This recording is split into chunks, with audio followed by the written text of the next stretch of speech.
quorum, so I will call the meeting of the September 30th Plan Commission to order.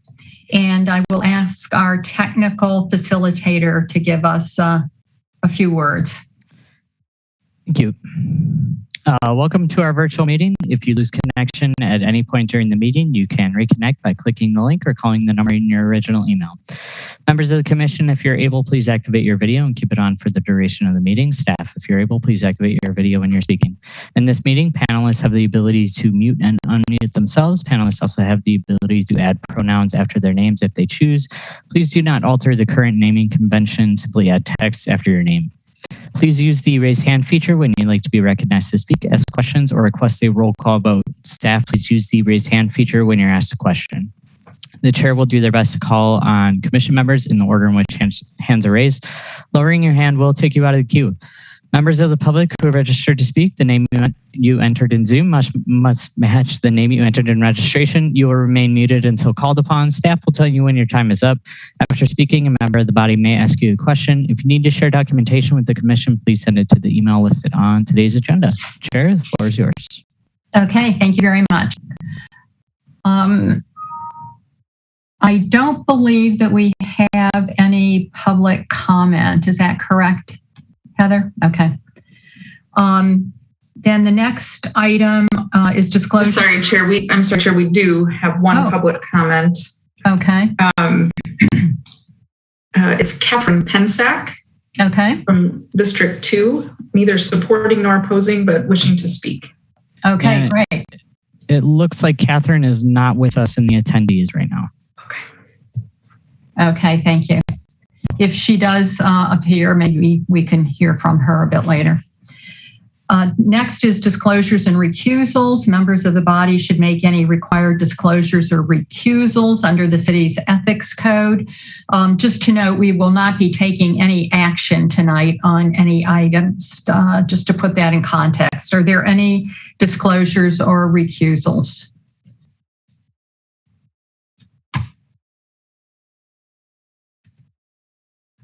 Seeing none. As you know, this is a special meeting, so we will be getting information from various. Did you have something you wish to say, Heather? No, okay. We will be hearing from a couple of consultants to the engineering department, but they do have things that would impact on plan commission kinds of actions going forward. So we will hear about distributed green infrastructure first, and then following that, some discussion of bus rapid transit.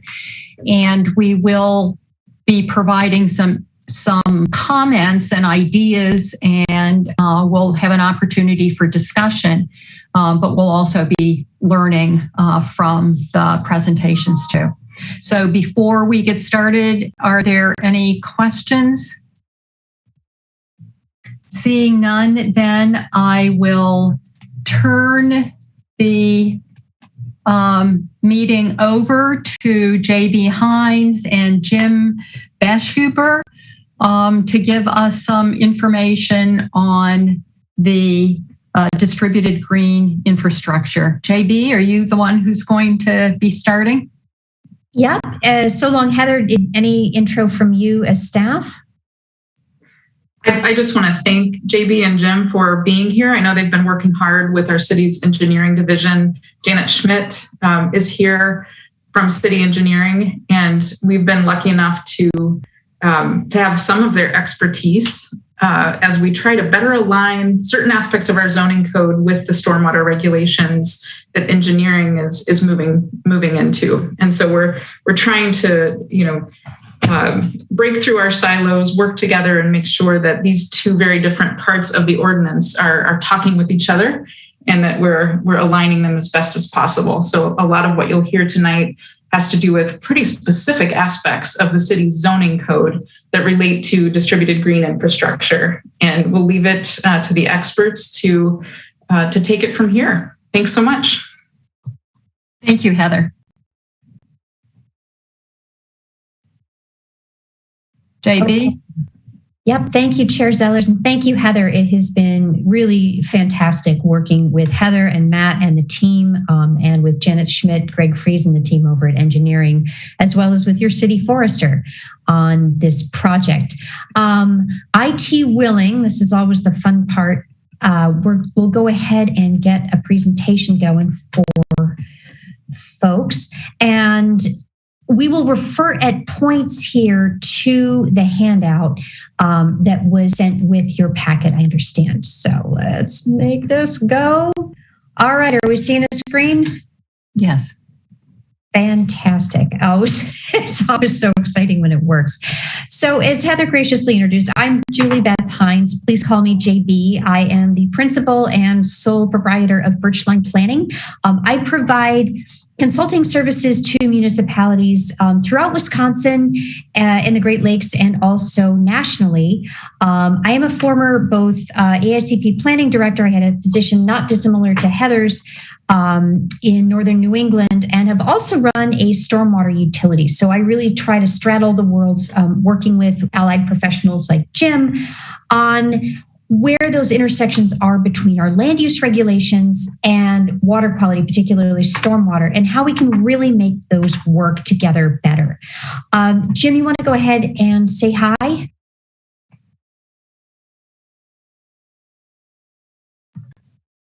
Okay, my audio okay? Yes, we can hear you now. Great, okay, thanks JB. My name is Jim Bakuber. I've worked my whole career here in the Madison area in Wisconsin. I'm a water resource hydrologist.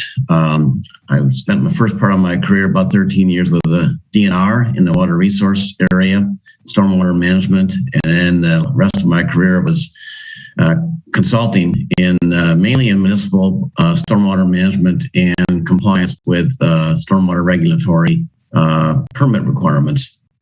I've done a lot of work for the city in the past. I'm kind of semi-retired now, but working with JB on this project is keeping me out of trouble while I am trying to keep my retirement under control a little bit. So we can proceed from there, JB, I think. Excellent. And we're hoping to keep the semi in the retired part, because Jim has been absolutely invaluable in his understanding both of how DNR's own framework interacts with the city's codes, interacts with private development, which is an important part of our discussion tonight. Quickly want to acknowledge the other members of our team, Dan Christian, an engineer at Tetra Tech, who's also working with the city on some of the watershed management and flooding studies, and Cecily Kuntz at Applied Ecological, who has been a big help working at translating the urban forestry task force plan into some of the recommendations you'll see tonight. The dogs will not be joining us for once. Usually they're part of all conference calls. So our topics tonight, and these are some general guidelines that we've worked through with staff in terms of things to cover. This is about almost a 2-year project. There's a lot of content. We're going to try to hit key highlights relevant to plan commissions, arena, and especially the zoning, as Heather alluded. We'll look a little bit at the project purpose and some of the findings. A quick note on rainwater harvesting that I think is really important to highlight for you as city leaders. We'll get into the weeds on the zoning and land use planning issues, and then hopefully have plenty of time for your feedback and comments and questions. Can I just interject here quickly? Would it work for you to have plan commissioners ask questions throughout your presentation should anything arise? Sure. It's really up to you, whatever is most beneficial. Okay. We have little section breaks. If we really start to get into an in-depth issue that could hold until the end of that section, or there's more information, I might just flag that. But otherwise, if there are questions, please interrupt us. This is your time and a lot of information. So where we can clarify, that's absolutely fine. Thank you, JB. So really quick, the purpose of this project and a couple of the key findings, because they go well beyond the land use and zoning arena. This was funded by the engineering division, led by Greg Fries and Janet Schmidt. Janet's joining us tonight. And the purpose was to really look in depth at any code ordinance, policy, or education issues or actions, whether those are written or practice or unwritten, that might need to be changed or that might need to be engaged in order to increase and catalyze more widespread use of distributed green infrastructure, or DGI, on public and private lands. Much of tonight will focus on the private land, on land development and zoning, but we've also really been working with the traffic engineering group, with streets and forestry, and with engineering on other elements in the public right of way. We've done, along with our teammates at Applied Ecological and Tetra Tech, a pretty comprehensive review of the city's written codes, plans, policies, especially the urban forestry plan. We then Jim led a lot of our what we call internal and external stakeholder interviews, speaking with applicants, consulting engineers who spend a lot of time interfacing with the city, with multiple city departments, all the way from the mayor's office and leadership through folks who are involved in maintenance, through Public Works, Housing Commission, and pretty much everyone in between, to get a sense of how things are working, especially where stormwater compliance or flooding related issues are interacting with land development or with the maintenance of Madison's public infrastructure and public spaces. Some of our deliverables, we've submitted a key findings memo, an outline of recommended policy and code changes for high level for review by engineering. You will hear tonight many of our recommendations that touch directly on zoning, and also a couple of land use study or evaluation areas that we think might be worth considering. And then some resources for education that we're making sure are in the hands of you all and your staff team and engineering. So a couple of the key finding areas. These are, and 1, 2, and 3 are less related to land use. Tonight we'll be talking about 4, which is really the zoning and land use planning. One key area where Jim's been leading our effort is looking at the city's system of credits and financial incentives related to the stormwater utility fee. That's the charge that everybody who owns land in Madison is paying, reflecting the amount of impervious cover on your site. And that's a calculated fee based on impervious cover we use as an approximation of the demand that a property places on the public stormwater system. We ended up doing pretty thorough discussion and review and recommended changes to how some of those credits are structured. The revised credit policies and credit application forms are now in review with the engineering division. A second area where there's been action taken is on developing a common, consistent performance standard for permeable pavements or porous pavements. That we'll be talking a lot about the regulations tonight, but getting a common standard for all city departments, and that includes something that zoning and land use can refer to, engineering, fire department, et cetera, dealing with structural strength and appropriateness of these systems in different settings. We did find that Madison is lagging a lot of its peer communities in Wisconsin and in the Great Lakes in the adoption and use of permeable pavements, partly related to lack of a common understanding around a common standard. How well do these work? What type of structural strength do we need where? So it is now in process through a consultant with structural engineering capacity through the traffic engineering group to develop that standard. And that's a great development. We're really happy to see that moving forward. Another conversation that's been started is to really look at where and how can dedicated open space and recreation lands do double duty, not just for recreation and open space, but also for stormwater management. Where could, for example, playing fields be co-designed to perhaps flood occasionally without losing that recreation value? How do we go about agreeing which department's going to have maintenance responsibility? So a working document's been drafted to start to build that staff discussion among and between parks and engineering, I can envision in the future that may come back to you as a policy issue, but right now it's really getting staff understanding, getting that discussion started, which is great. That's a common issue we see in communities that still have a lot of subdivisions going on. So we'll talk now about the big stuff that really concerns Plan Commission and your team. And we're going to look tonight at 4 issues. The first is the definition in zoning of lot coverage. This was a couple pages of the materials that we sent out to you last weekend. And specifically the exemption that says if it's got a green roof or pervious pavement, we will count that as permeable for purposes of calculating lot coverage.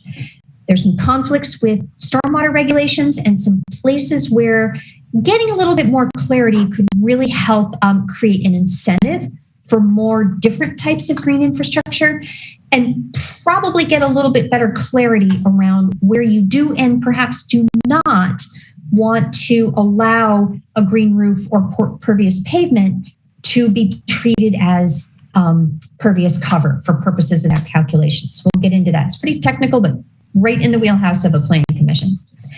Second area will concern trees. An initial stab at recommending some species and looking at a very critical element, which is getting a recommended or even required soil depth and dimensions of planting areas for trees. There's a lot of new research on that. We'll talk about that. Next, we'll talk about some possible options for your landscape requirements, which is section 28.142 of the code. Your staff have put a lot of hard work, as have you all as leaders, into that over the last few years. A few other things have come up in this process that we want to bring to your attention. And last, this is really going to be a staff-led discussion on getting verification that sites and landscape and stormwater facilities have been constructed per the approved plans and some options for that, which is a really important part of ensuring that green infrastructure and landscape in general function as ecologically well as possible. Before we get into those, I want to give a quick note on rainwater harvesting. This, especially with intense rains, with the amount of rain that falls in this part of Wisconsin. This has come up. I do a lot of work with municipalities on getting rid of barriers to green practices. It is a consistent finding that it is in fact the state's plumbing code that creates a barrier to harvesting and reusing our ample supplies of rainwater for, to some extent, outdoor landscape use, but especially for indoor reuse, for example, for toilet flushing. This feels like a no-brainer. Let's reduce the amount of energy and transport that we're putting on our potable water supply.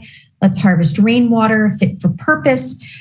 And it's the state plumbing code, which requires special conditions, a variance, and expensive monitoring that is really creating a barrier to that wise use of rainwater harvesting systems.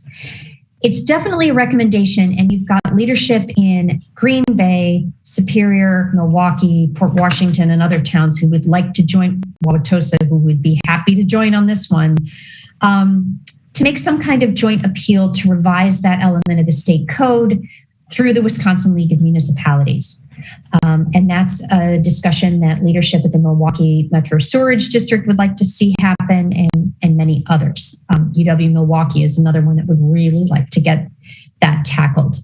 So it would be a statewide issue. It would need legwork in a committee, but we want to call that to your attention. It's definitely not an issue with the city. It's definitely an issue at the state level on that one. Want to pause there, Chair Sellers, for any questions around that one, because this is key, and it's one that we can't fix at the city level. So, any deep thoughts on that, or? Alder Heck. Thank you.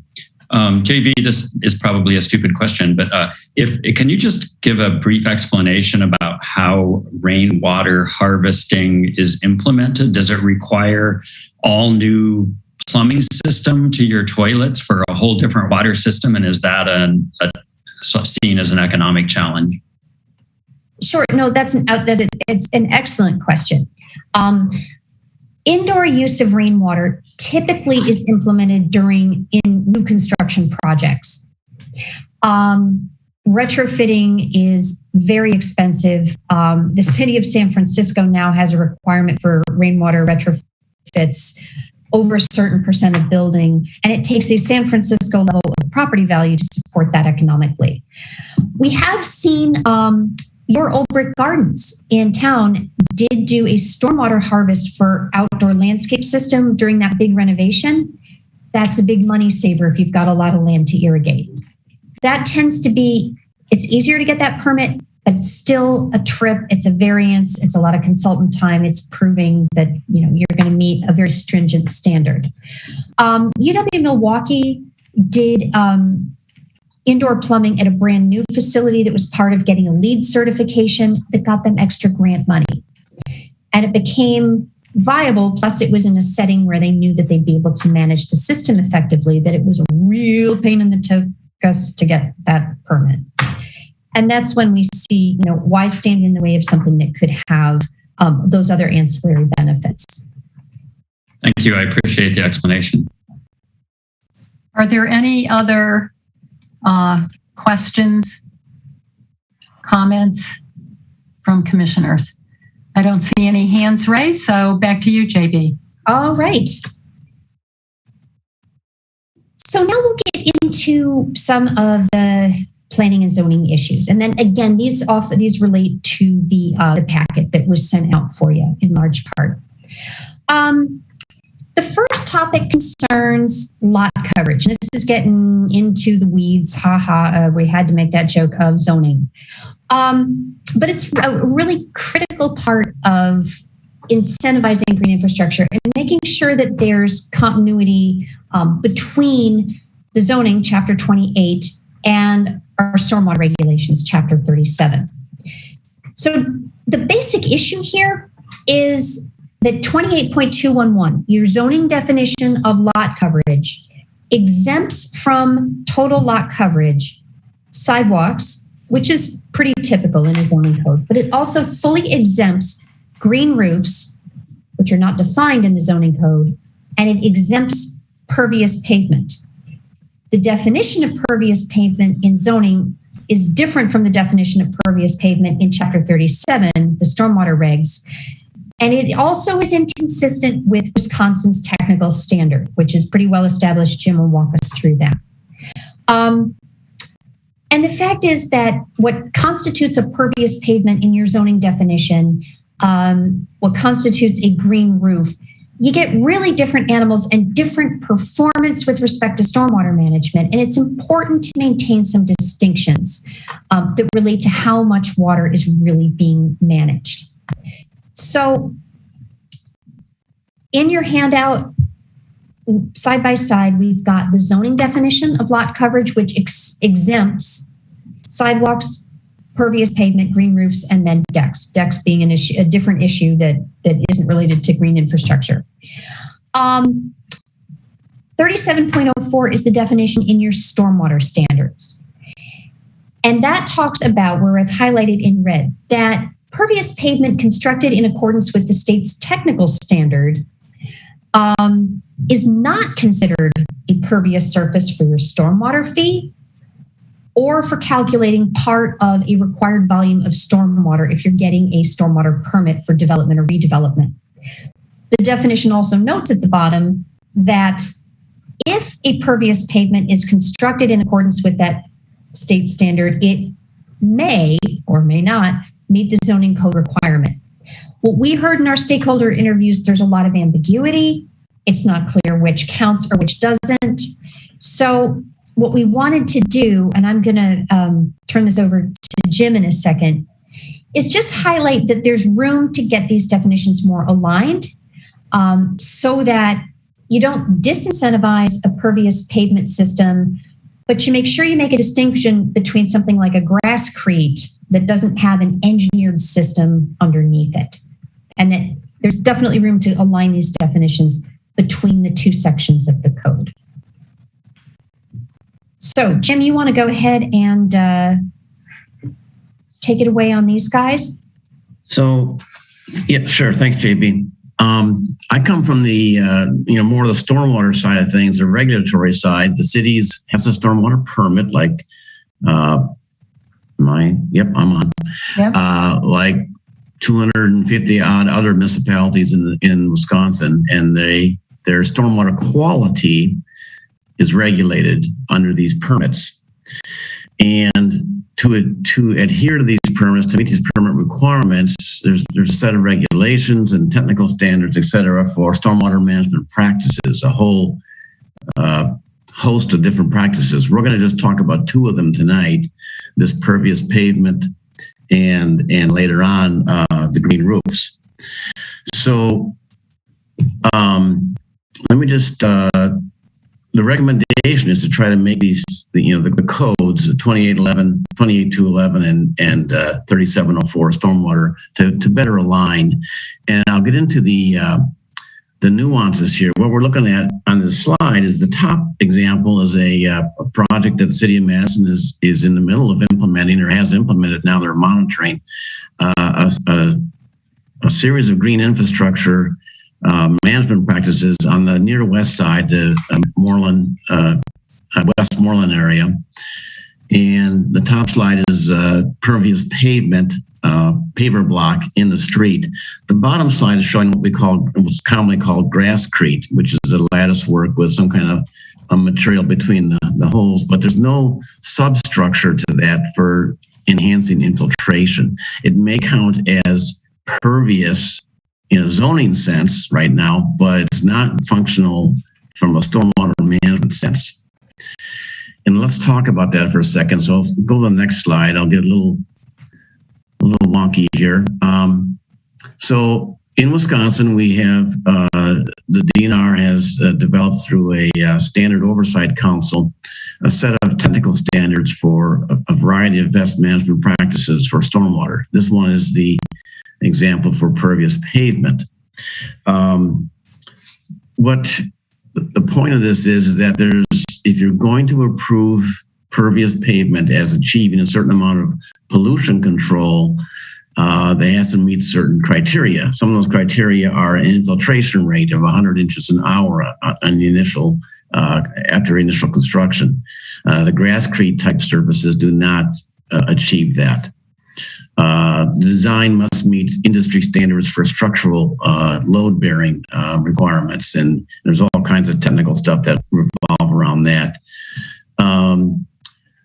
Under technical standard 1008, which is what we're talking about here, you can have infiltration run-on. In other words, run-on from an impervious surface to the pervious surface, if it's paver block or porous concrete. So you can actually accept water from off-site and get that water to infiltrate in the pavered areas.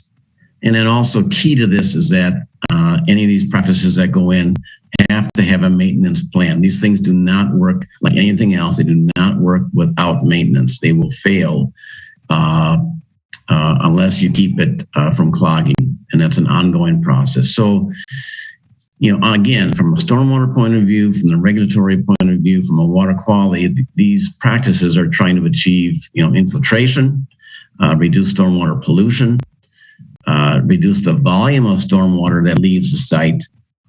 And it also has an impact on temperature. You get a cooling effect from this water if it's not coming off these hot surfaces, but going into the ground. So let's just, next slide, thanks. A little bit of detail on what we talk about when we talk about permeable pavement. The surface that you see might be paver block type of surfaces. It could be permeable asphalt or concrete. And these things have been around now for quite a while. I know there's a whole history when we talk about these practices of failed systems that don't work in Wisconsin because of snow and ice and temperature and plowing and clogging and everything else. Well, that was the case in the late 90s, and I think progress has been made. Things are different now than they were 20, 25 years ago. And these systems are in place in many, many cities in the north, in the northern climates here, and are showing over time that they can be maintained and can be functional over time. So the surface is in this case, a paver block, some kind of a subbase for stability and structural support. And then below that, more structural support, the water storage area. And this is where you can get large volumes of water this is why it's so effective. It can capture a lot of water from the surface and get it down into the ground where either, if the soils are correct, it can infiltrate, if it's sandy enough soil, or if it's not appropriate soil, you may need to discharge that through a drain pipe. And that all depends on the site-specific conditions and some of the environmental concerns there. So this depth can vary, but the point is you get a good amount of storage volume with this kind of practice. Next slide. There's some examples here. Madison has done a lot of research. That left-hand picture is a USGS City of Madison research study that was done back in the mid-2010s, 2014 to 2016, over in Sycamore Dog Park, where with some funding from DNR and the city and USGS, they constructed about 5 or 6 different permeable pavement type conditions with different products. And a pretty sophisticated monitoring system was set up to measure water that was captured, infiltrated, how much discharged, the quality of the water. And there's an extensive report on that from the USGS, but that's all available information. As I mentioned before, the top right picture is just showing what's going on in Madison right now with this pilot study over in the near west side. There's a lot of sites, roads that were reconstructed last year and the year before, I think it was, and had these practices installed, and the city intends to monitor these also with USGS assistance. And then the bottom right is just showing that you do need to maintain these. This is a permeable pavement site on a parking lot that is ponding. And when a pond's like this, when you see that 24, 48 hours after a rainfall, well, you know it's not functioning the way it was designed for, and it needs maintenance. And that's just there to kind of show an example. So that's permeable pavement. Green roofs, on the other hand, we do not have a DNR technical standard for construction of green roofs. So the engineers, when they get site plans that have green roofs on them, can't refer to that standard as a document that it complies with a certain standardized regulations throughout the state. However, the city does have tools available to it to do some calculations, the city engineering division I'm talking about, when they get these in, to figure out storage and water runoff impacts. And these can be used to help meet Chapter 37 stormwater requirements on site, new site, and redevelopment site conditions. Next slide. Thanks, JB. So this typical design, and I say typical because it does have a lot of variability. You've got some green roofs on municipal buildings in the city, but over on the left-hand side is kind of a cross-section of what you might see. And the issue here is that you typically cannot get as much volume of water to get stored on a roof for a lot of reasons. One is the weight, and two is simply the depth of the soil you can put down. But it's not to say there's not a benefit. There's still a benefit. It's just not quite the same volume. I'll show you that in the subsequent slide.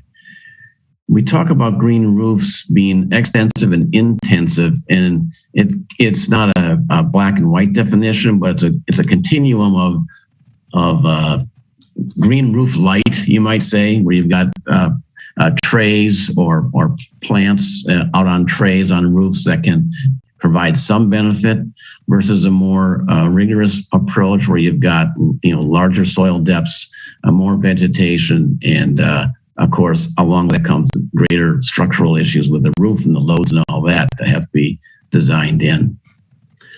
If we can go to the next slide. So if you compare just these two practices, that they aren't apples and apples. There are some differences, as I said before. Typically, these numbers have a range around them. Okay, so we say typically 1 gallon per square foot of green roof can be stored on a typical green roof. But the other benefits need to be considered also. Aesthetics. If you're building these things where customers or clients or renters have access to the roof and it's an amenity and it's a green space, well, that may improve the rental rates on that property, translates into a value in rents. And then, of course, as we all understand, there are structural impacts and costs for the green roof. The permeable pavement, on the other hand, can generally capture more volume. It also does have a better, generally speaking, a better water quality benefit, and that's mainly because streets are dirty, rooftops generally are not as dirty. So you're collecting water from a relatively clean source on roofs with green roofs and getting rid of the water, but there's not a lot of pollution that's being reduced. Streets, on the other hand, if they have permeable pavement, can have a lot of pollution reduction benefit. And then the heat island benefits are another benefit from these permeable pavements. You get the snow melt quicker, the ice does not build up. You can avoid using salt in some cases, some other benefits like that. And of course, permeable pavement costs more than typical concrete for a street surface, let's say. So there's always costs to these things. I think that's a quick overview of that, JB. The next one is kind of the recommendation slide, right? But maybe take a breather here. Are there any questions, thoughts? Any questions or comments from any of the plan commissioners?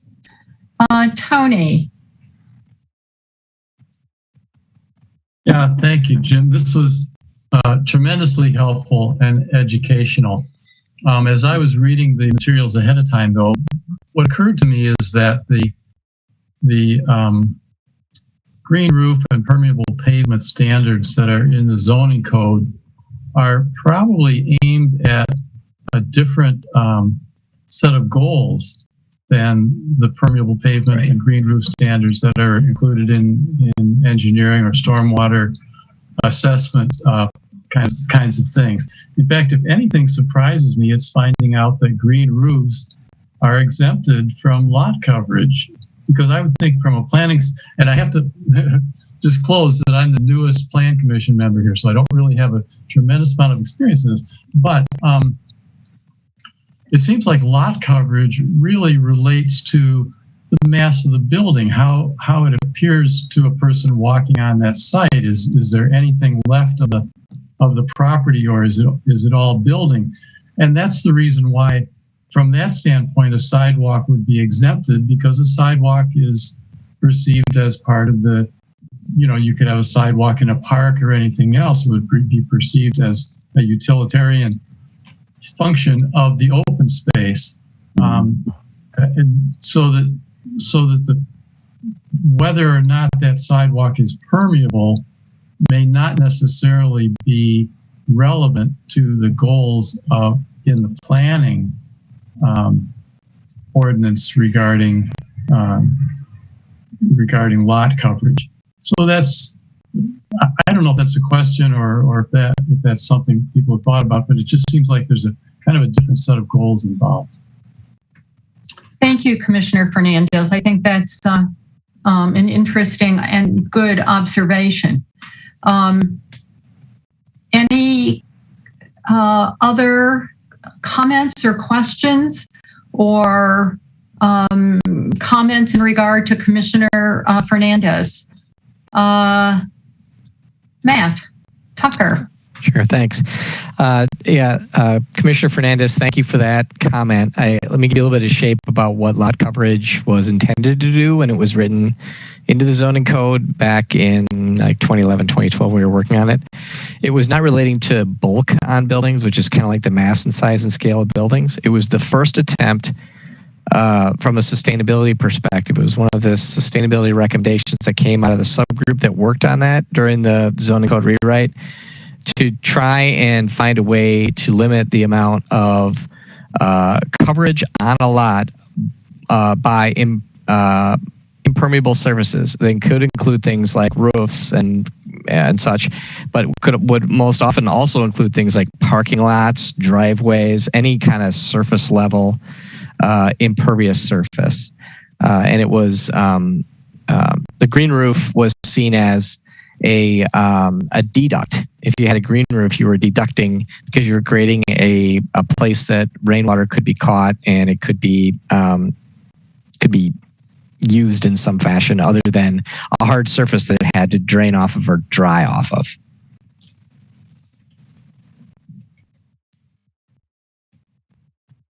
Matt, was there a definition of what a green roof, what that meant?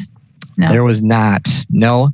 Well, no, there's is there a definition of green roof in the zoning code? I don't recall. Okay. There was not a definition of pervious pavement, and we had some pretty extensive conversations with the advisory committee and the plan commission at the time, talking through what pervious pavement was, and the decision at the time, it was a very new concept for us to deal with, was to work with city engineering in regard to what an acceptable pervious surface type material would be, could be considered. And so that's what our office has done with implementing this. But many times when we have that conversation with engineering, they will tell us, well, we would never accept that for a stormwater, part of a stormwater plan, but technically, yes, that is an impervious surface.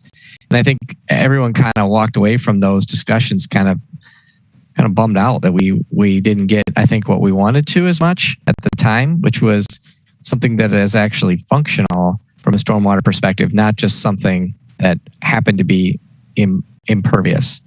So some improvements would be in order, apparently. Commissioner Fernandez.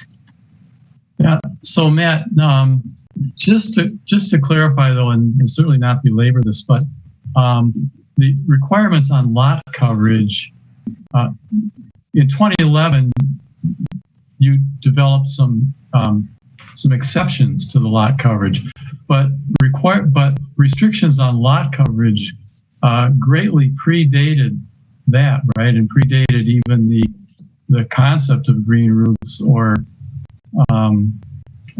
permeable pavement. I mean, isn't that correct that the lot coverage requirements are a much older and traditional kind of sense of how much of this lot do we want to be building and how much needs to be something other than building. Looks like Heather has a comment about that. Heather, do you want to? Yeah, I think, as Matt said, the lot coverage requirement itself was new at that time. So just about a decade ago, but for a long time, the city, like many cities, has had setback requirements. So the building must be set back 20 feet or 30 feet from the rear, 5 feet from the sides. That building placement, creating the building envelope, has been there for decades and decades, but not a lot coverage requirement that really relates to the amount of impervious surface on a property. Okay, thank you. There was also a usable open space requirement too, but all these things were done with assumptions that, that would be grass, but it doesn't have to be. And those were the reasons why a lot coverage requirement was introduced with the new zoning code. Thank you, Matt. Are there any other questions or comments before we move on? Seeing no raised hands, let's continue then. Jim or JB? I think JB's got it. Okay. All right. So with that discussion and the discussion you've all had in mind, we would suggest considering changing the actual zoning definition of lot coverage to simply be the total area occupied by buildings and other impervious surfaces, period. I'm leaving it at that, which is more typical than having exemptions written into that definition.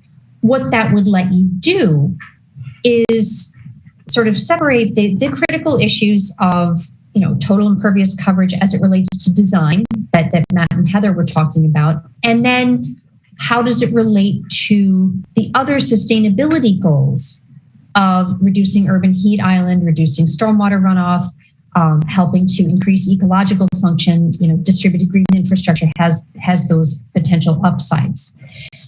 We've chatted with your staff about an option to add a section on lot coverage. You have properties that are at or even above those limits in the zoning that Matt and Heather discussed. One thing I've done with other communities to really incentivize using these green infrastructure practices properly designed is to allow exceedances of lot coverage based on providing not just green roofs or permeable pavement, but other green infrastructure such as, instead of mowed turf grass, you do bioretention or deeply rooted native plants. As Jim was showing in those cross sections, the more depth we get for water infiltration and storage, the more water quality and stormwater function you're achieving, along with other environmental and sustainability benefits. In your packet is one option among many that was drafted to really incentivize the provision of green infrastructure and sort of a more graduated way to count those different green infrastructure features rather than green roofs and permeables don't count towards your lot coverage, which doesn't really incentivize things like bioretention or even green walls. So we've given some options on that to staff. It will also be important on the engineering side to make sure that the definitions in Chapter 37 are aligned so that there's no ongoing ambiguity about, well, we might count this for stormwater and we're not sure what zoning will do. Make sure when a decision is made that everybody's regs basically point in the same direction. And again, as Jim noted, that Wisconsin technical standard, it's well vetted, it's well understood by the design community, and applicants know how to design to that. Plan reviewers know what they're dealing with there. So those are really useful reference points as well. Another thing that has come up where we would make a recommendation for planning and for the Plan Commission and planning staff to really study is to look at the existing alignment of your lot coverage requirements in the zoning code by district that Matt and Heather were speaking of, and what's built now. The stormwater utility customer database that determines your stormwater charge that you get on your utility bill can be used for that purpose. The city has pretty good records of how much impervious cover is on each lot citywide. So that can be used to quickly assess, is the typical lot in a residential district, is it typically at 36% coverage or 60% coverage? And then compare that to the lot coverage maximums that you have in zoning and see where those might be either low or high. Our suspicion from talking with staff, both in engineering about the stormwater credits and with Matt and your team, is that your maximum lot coverage limits in the zoning are much higher in the residential districts for single family and two family than what's built on the ground. And that may be why you're seeing a lot of requests for, I'd like to make a bigger driveway, I'd like to add a basketball court, where in other communities in single family districts, that would be more restricted and you'd be getting less new impervious surface on an incremental basis. Best way to recalibrate that is really to do that analysis, and you've got the tools already in-house to take that on. I don't know, Matt or Heather, if you wanted to make any notes on that. I don't see that they have their hands raised, so it looks like not.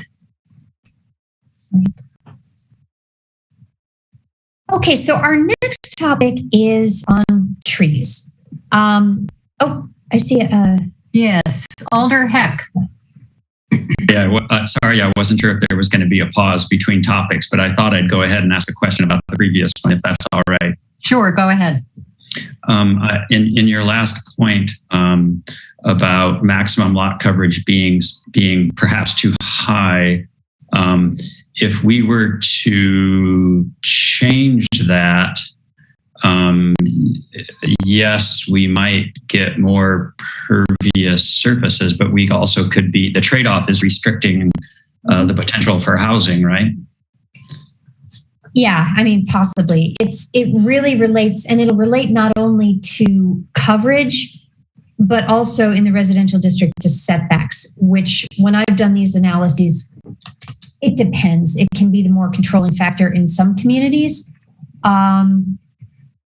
Impervious surface, though, it adds up. It's shocking how much can be added on an incremental basis. And it'd be worth knowing where you are relative to those. From there, you've got a better basis to go in and say, okay, where do we want to encourage more housing and perhaps small subdivision? Okay. At least knowing where you are relative to what's in the rule book. I see what you're saying. So there are other things that could be adjusted in the zoning code to perhaps not limit housing in appropriate areas and things. Matt, did you have a comment on that? I do, yeah. I don't think necessarily if you're looking at these low density residential districts or a lot of these sort of some of the multifamily districts where the lot coverage requirement is not calibrated quite right. I think one of the things that we pointed out is like if you bring that number down, you have an opportunity to trigger requirements like having people put in rain gardens in their backyards when they want to add impervious. All these things that are like there's a perfect offset that has a great benefit above and beyond that little increase, but we're just not catching any because the numbers are already so high. It is so rare that we run into a lot coverage problem on a residential property that we would expect to catch more of that, and we're thinking if we want to get real about this, particularly on these huge swaths of the city that have an impact of lots of impervious, is to trigger a requirement where we could steer towards doing something like a simple rain garden if you're bumping up against the number. Thank you, Matt. That was helpful. Yeah, it's also kind of exciting. Thank you. Yeah. Thank you, Alder Heck. Any other questions, comments? Okay, let's move ahead then. All right.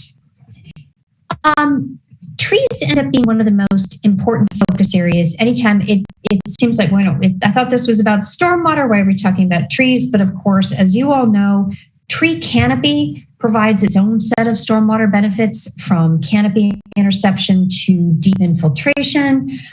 Trees, of course, provide aesthetic and cooling benefits and are, part of what makes Wisconsin wonderful. There's been a lot of research in, I would say, about the past 8 years, but then really accelerating in the last few years. It pains me to say that much of it is being done at the University of Minnesota, but nonetheless, there it is. But a lot of the really good work has been done there on the relationship of how much soil and how deep a tree has access to, and what we ultimately see in canopy spread. Your urban forestry plan really focuses on expanding canopy coverage in Madison for all the right reasons. We've all also been to parking lots and seen the little stick tree in the very small island saying, "Help me," and we don't see thriving trees where they have inadequate access to soil. What the science is telling us is we've got to give 3 feet of planting depth, and there's a relationship between how much soil is provided and how big a tree ultimately will get. So if you have a tree like the one on the left that ultimately could be 36 feet of canopy spread at maturity, and you only give it a small amount of soil, it'll never get there. To achieve that full canopy spread, it's got to have usually about 1,200 cubic feet of soil available with at least 3 feet of depth to really get to where it can be in terms of growth. And this ratio is really pretty proportionate. There's some differences of opinion on, do you need that ratio or can you do a small, medium, large? And increasingly, this is a hot off the presses image from Montgomery County, Pennsylvania, where there's been some great work on trees in urban settings and parking lots. Increasingly, and your city forester is one of the big minds on this, we see that if a small tree, something we expect like a cherry tree, to be about 14 to 18 feet of canopy spread, 400 cubic feet of soil, and you're good to go. Medium-sized sort of understory deciduous, about 800 cubic feet, and our bigger canopy trees need about 1,200 cubic feet. And when that's provided, we get much better soil health, much taller trees, and we start to get towards that canopy goal. That in turn tremendously benefits reduced runoff volumes and increased infiltration and canopy interception. So again, James Urban up in Minneapolis, his website, jamesurban.net, or if you just Google deep root green infrastructure, we put that link in your packet. Tremendous work now on understanding the importance and the benefits of giving trees that soil, making sure it's properly installed during construction, and translating that into codes.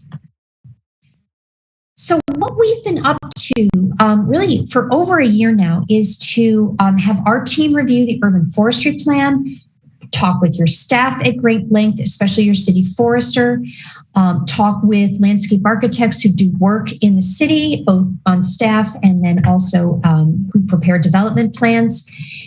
One thing that came up was a need for some guidance on appropriate species, at least to set some parameters around that, especially for parking lot selection.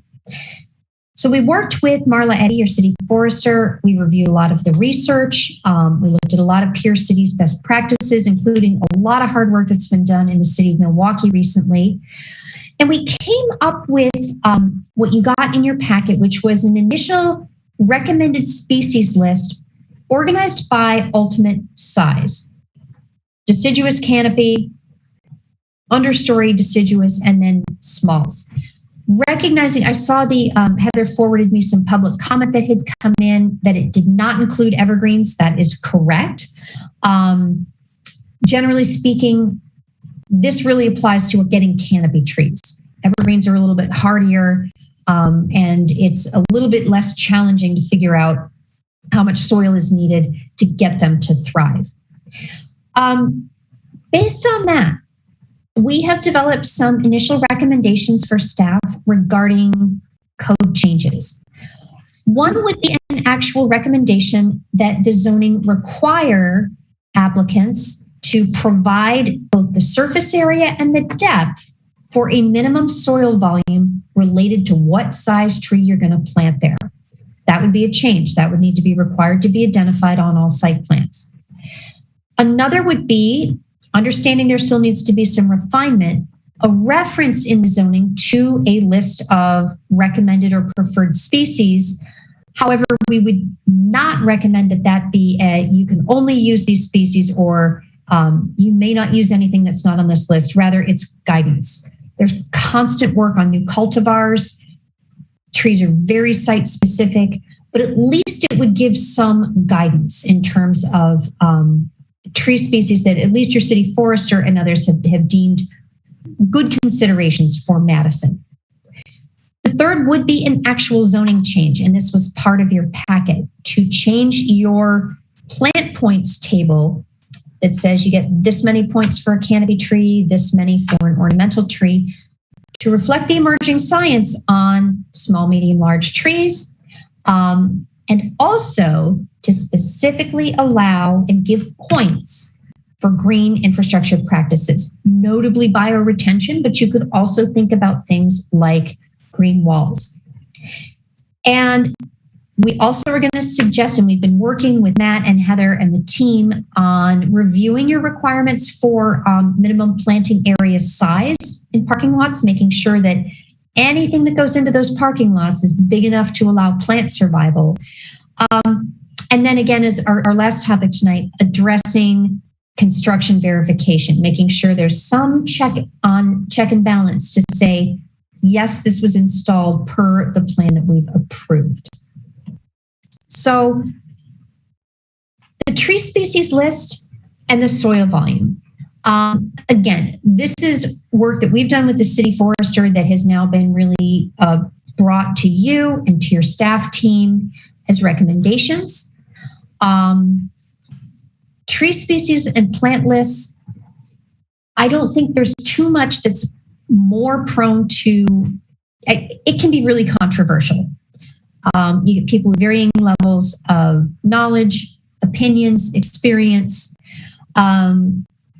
Ultimately, we would suggest making this a recommended list, but not a yes or no. We would recommend specifications for minimum planting depth and planting area, and also that the soil not be stuff we backfilled from the construction site, that there actually be a zoning requirement that it be real planting soil.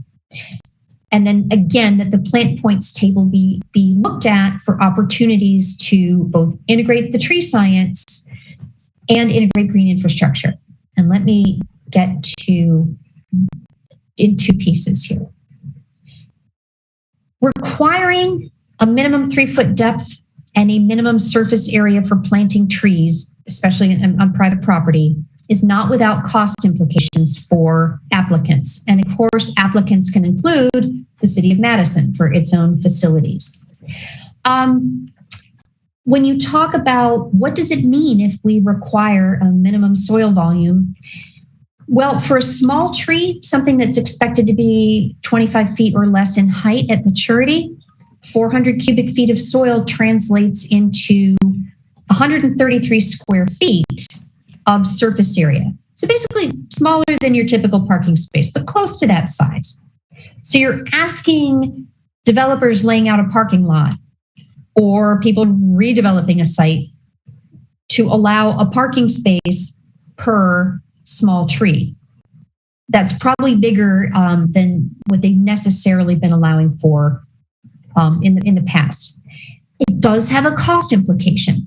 Fill soil in this part of Wisconsin is roughly about $12 a cubic yard. Good planting soil is about 38. Ouch. So yes, this would increase the cost of that landscape installation on site. There may need to be some thinking about the math of, well, how many trees are we asking for? If we get bigger, healthier trees, can we perhaps trade that off and require less plants, but with better soil, bigger areas, better health and performance? So we've created this calculator that staff has as an Excel, and we can fool around with that and look at some math options as you're considering that. A quick note on stormwater tree boxes. Many of you may be familiar with what we call proprietary treatment systems. They're engineered by companies like Filterra or Contech or Silvacell, where you basically get a precast concrete box with engineered soil media in which you plant a tree. It's got and it's designed to allow stormwater inflow in a way that lets the tree take up that stormwater, and you get really pretty great pollutant reduction out of those. They are in Madison. A couple different types have been installed and are performing really well. This is something you may want to specifically allow as towards your plant point requirement in that landscape table. So that's a food for thought for you guys. Segueing into the landscape standards, I'm going to keep rolling here just because these two are so integrally related. The other piece we're finding is that pushing for bigger planting areas, maybe fewer of them, but bigger and more robust with better quality soil. We really are finding both in research and practice in Wisconsin and throughout the Great Lakes that where that's applied, rather than the small islands every so many parking spaces, we're getting better plant and tree survival growth, and especially infiltration function.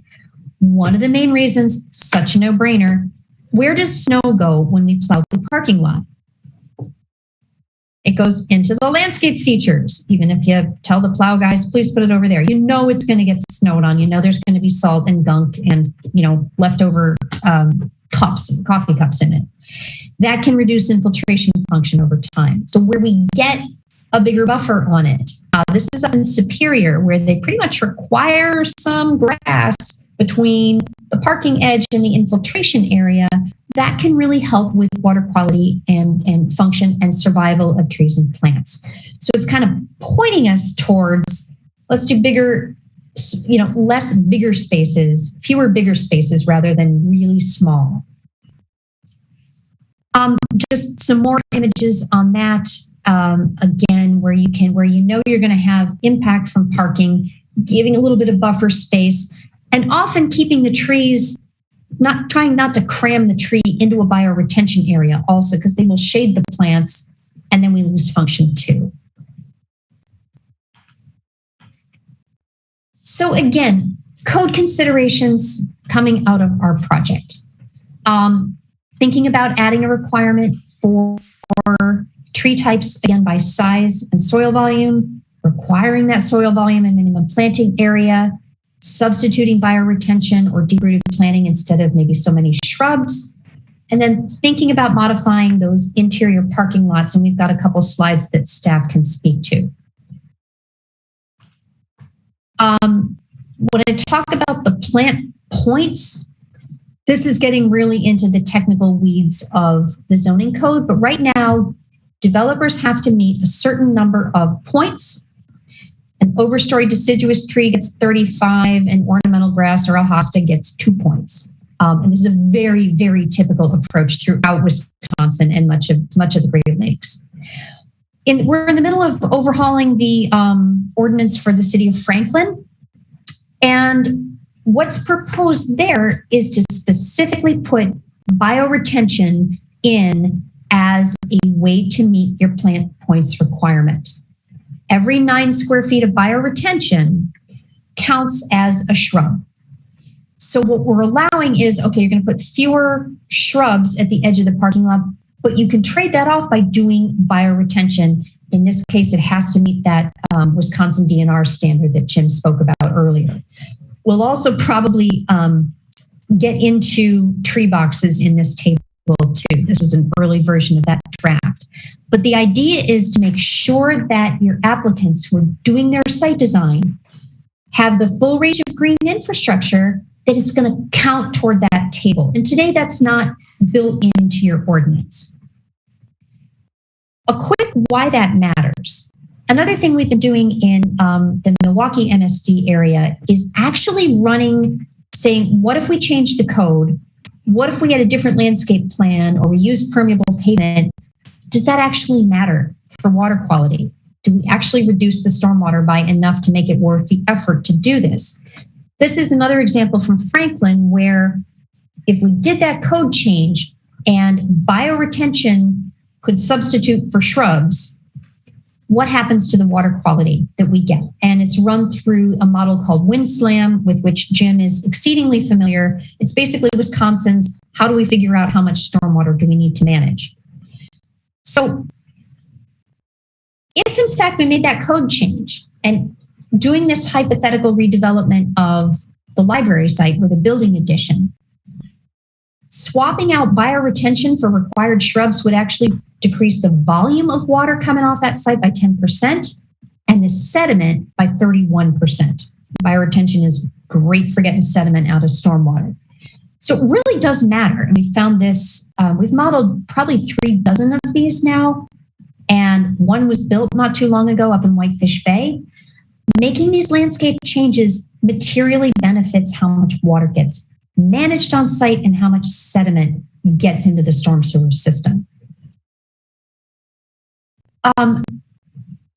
This is a good pause point for questions, thoughts, and the staff have graciously provided us with a couple of examples of a little bit of the history of how the current code works and, you know, where some flexibility is being applied. I don't know, Heather, if you want to. Are there questions? Alder Heck. Sorry to ask so many questions. No, I'm glad. Go for it. I represent a part of Madison that is, old city dense primarily, as well as new city dense. But I'm thinking about the city's right of way. You mentioned city projects perhaps would have to, follow these new guidelines about trees and et cetera. But I'm thinking about properties where the city's right of way is really where the major trees are on property, and has there and that's also where so many utilities are buried, and on small lots a lot of utilities are buried, and that will impact what trees can be accommodated. So that's kind of two questions, I guess. Have there been thought given to how this could or could not be applied to new plantings in the city's right of way? I'll speak quickly about with respect to our project and our conversations with streets and forestry. Lots of discussion about that. And also about, do we want trees in that right of way? Do we want terraced rain gardens? Because they're not friends. And, a lot of this work from the project, I know Marla and engineering division, but also traffic engineering are really working to integrate into the city's new street typology that is underway. It's so difficult. There's so many competing demands on the right of way. I will say your forestry and streets team are really on top of the science on this. Okay. Yeah, I suspected there probably wasn't a firm answer yet on that, but it'll be interesting to think about. And then just one other quick comment about bioretention. I appreciate what you're saying, and this is all about stormwater to a certain degree, but it's also about aesthetics. And I assume that many bioretention basins or facilities could be substantially uglier than some landscaping. So I assume there's some trade-offs there. That's another whole important discussion. I can tell you that part of the reason Superior, Glendale, Cudahy really go for grass belt, and Milwaukee, the city of Milwaukee increasingly really want a grass belt around an infiltration area, or just really deeply rooted grass over a good engineered soil instead of bioretention plantings or prairie plantings, relates to the aesthetics. It is a live and sometimes really energetic debate among, when we talk maintenance with the MMSD Technical Advisory Committee. Is it bioretention if it's just a quality turf grass over 3 feet of engineered soil? And a lot of the municipal folks who are concerned about maintenance and aesthetics say absolutely yes, and said, but you're not getting pollinator benefits. Okay, but we are getting water quality. Do we have the maintenance staff? If you're Milwaukee, the answer is yes. That's a robust workforce development program. If you're Glendale, the answer is absolutely not. So we're going with soil and protecting that infiltration function. From a water quality standpoint, it doesn't have to be native plants or pollinators to work, but you are trading off some benefits there. So it's there are ways to get the water quality benefits without entering into it looks like weeds, I'm going to mow it down, and now we lose both. Thank you, Alder. I have one question in regard to the plant list. You may also have seen, JB, that there was concern expressed by one person who sent information in about some of the trees are invasive, according to this individual who does have a fair amount of background, I know. So I would just urge that be something that really be seriously looked at in terms of invasive species, and ones that really will survive well in this climate. Commissioner Fernandez. Yeah, thank you. So I was really very impressed by the example there of the difference to be achieved with a stormwater bioretention area versus a shrub, or the equivalent points in shrubs. But what is the storm standard being used for that kind of measurement? I mean, my sense is that small bioretention areas are quite effective on maybe a 1-year storm or a 2-year storm, and maybe not very effective on a 50-year storm, and probably the same is somewhat true about sediment reduction. So what kind of magnitude or return period of storm are you using for that type of analysis? Jim, can you respond really quickly? Yeah, thanks. Thank you. 2-year, 24-hour. Get away. Well, just to be clear, when we're using this particular tool in Wisconsin, it's not a design storm, Tony. It is an actual measured 50 or 60 or 80 rainfalls in a year in a location such as Madison. So it's a continuous rainfall model. So it's not doing a 10-year storm or a 25, as we sometimes call those things. It's doing an annual rainfall amount that actually occurs. The point I'm trying to make is that that's where most of the pollution comes from. As devastating as some of the larger storms are in terms of property damage, over the long run, they're not the major source of pollution, which is what the DNR regulations are trying to get at, is the actual heavy metals, sediment, phosphorus, things like that. Most of that in an urban environment comes from the constant, modest, medium to smaller rainfall events. Thank you, Jim. Did that answer your question, Commissioner? Absolutely. Yeah. Okay. Absolutely. Thank you. And can I just, sorry. Sure. I want to make, the other one I need to make clear is that we got to be careful when we talk about green infrastructure. For flood control is a different story than for pollution control. And what Tony brought up, Mr. Fernandez brought up, is that he's absolutely right. From a large storm point of view, and most people are concerned about flood control also, the green infrastructure has an impact, but is not the solution to flood control. So I want to just distinguish that. Thank you. Thank you. Okay, let's move ahead. Okay. Again, these are some images that were provided by your wonderful staff team. Matt or Heather, this was the Westtown Mall. 2013 didn't have any internal islands. 2020 was upgraded to meet the current standard. Matt and Heather, please interrupt if there's stuff we're missing. No, that's fine. I think these are just good examples of some of the incremental change that you see when giant parking lots move from one code spec to the next. And so you see they're not dramatically changing their parking area. They're integrating small landscaped areas just to meet that standard. This one is especially interesting to me, actually. Oops, sorry.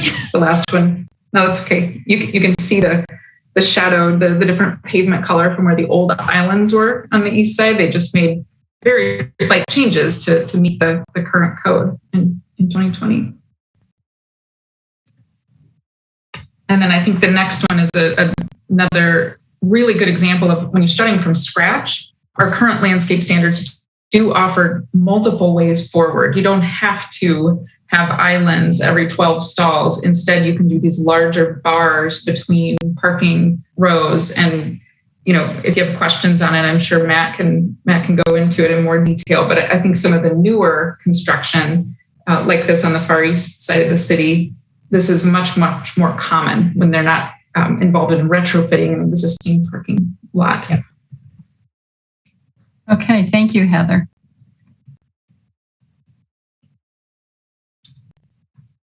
So again, just recommendations that we've had conversations with your staff team about.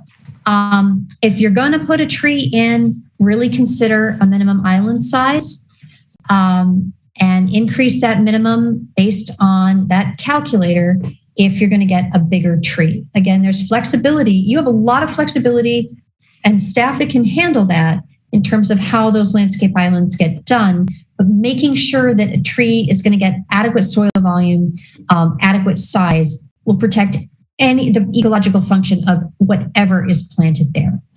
I would just say continuing to make those allowances for the image that Heather just spoke to, that new with the bigger islands. Again, research and practice are telling us you're going to get much better function there.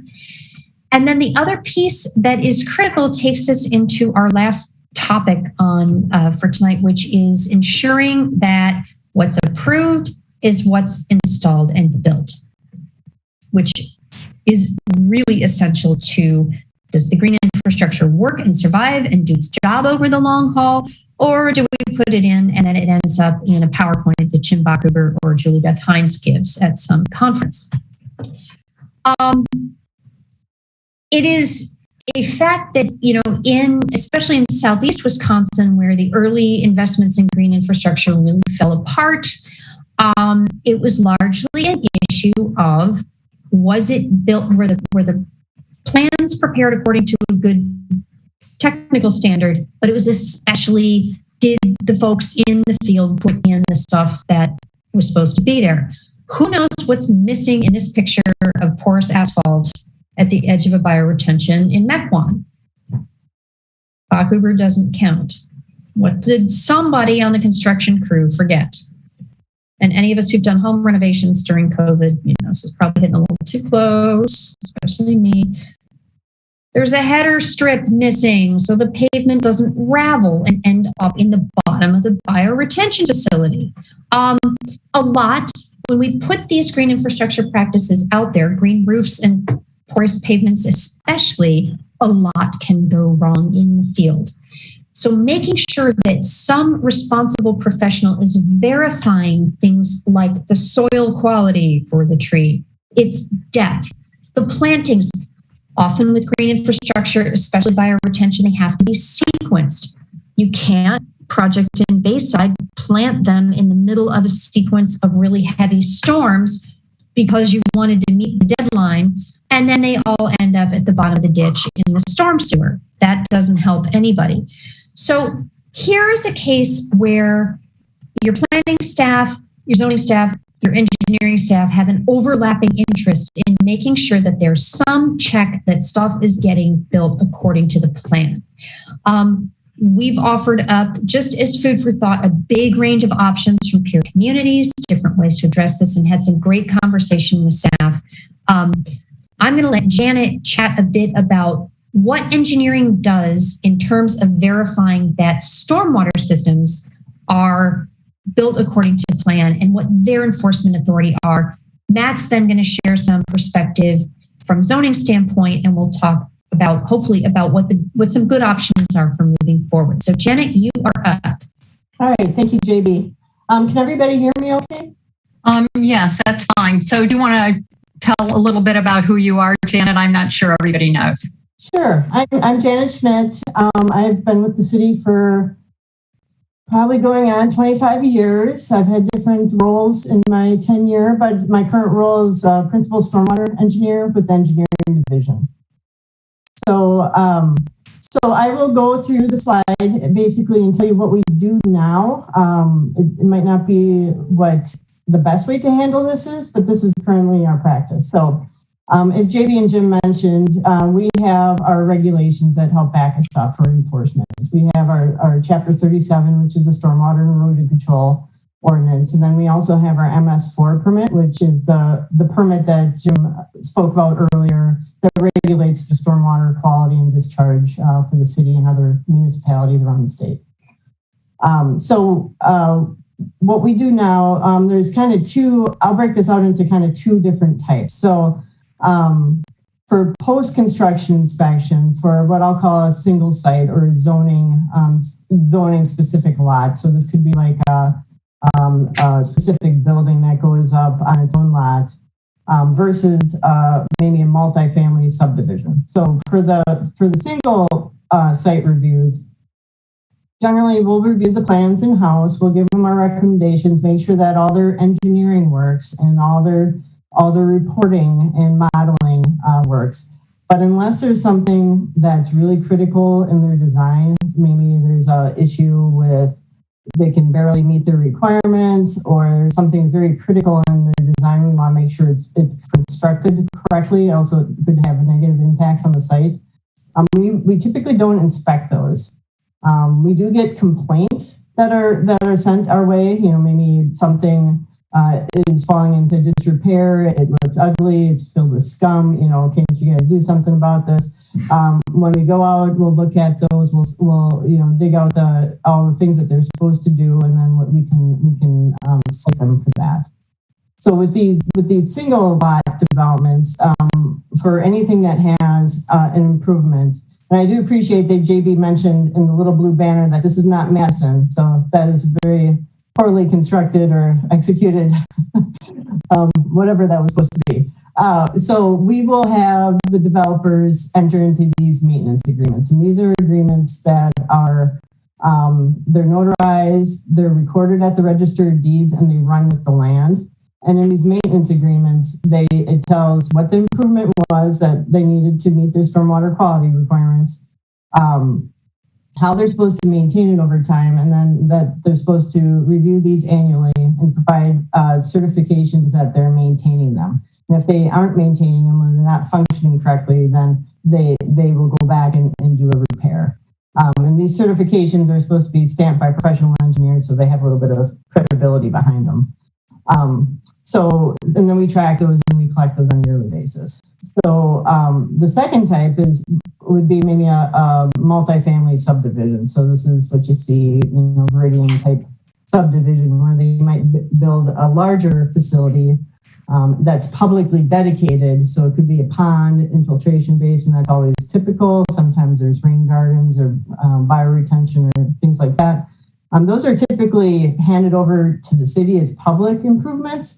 And we have a little bit different mechanism for that. So we would have a contract with the developer for the installation, but then we'd also track and accept it once it's installed and gone through a warranty period to make sure it's up to snuff when they pass it over. And then all those improvements then fall to the city to maintain over time.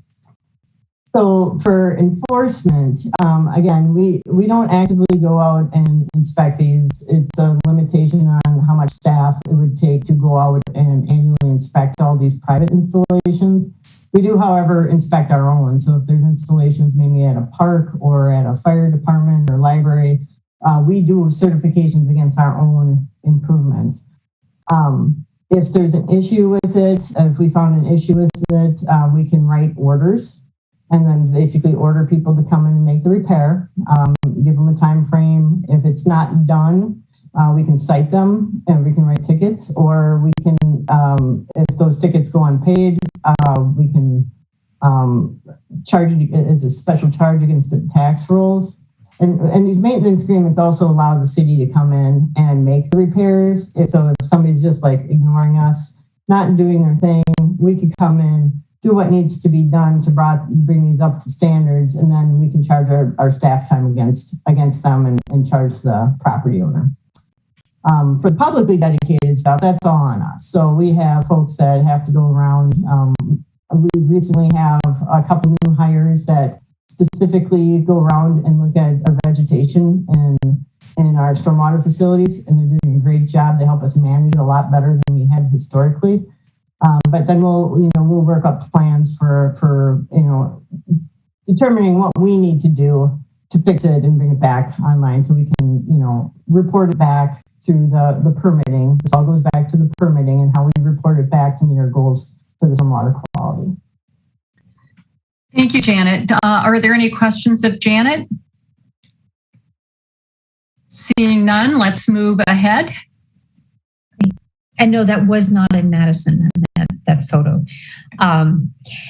So at this point, I think Matt, I'll turn it over to Matt just very quickly. This multicolored fruit stripe gum chart just represents a big range of what communities may do or can do about ensuring that things are built according to approved plans.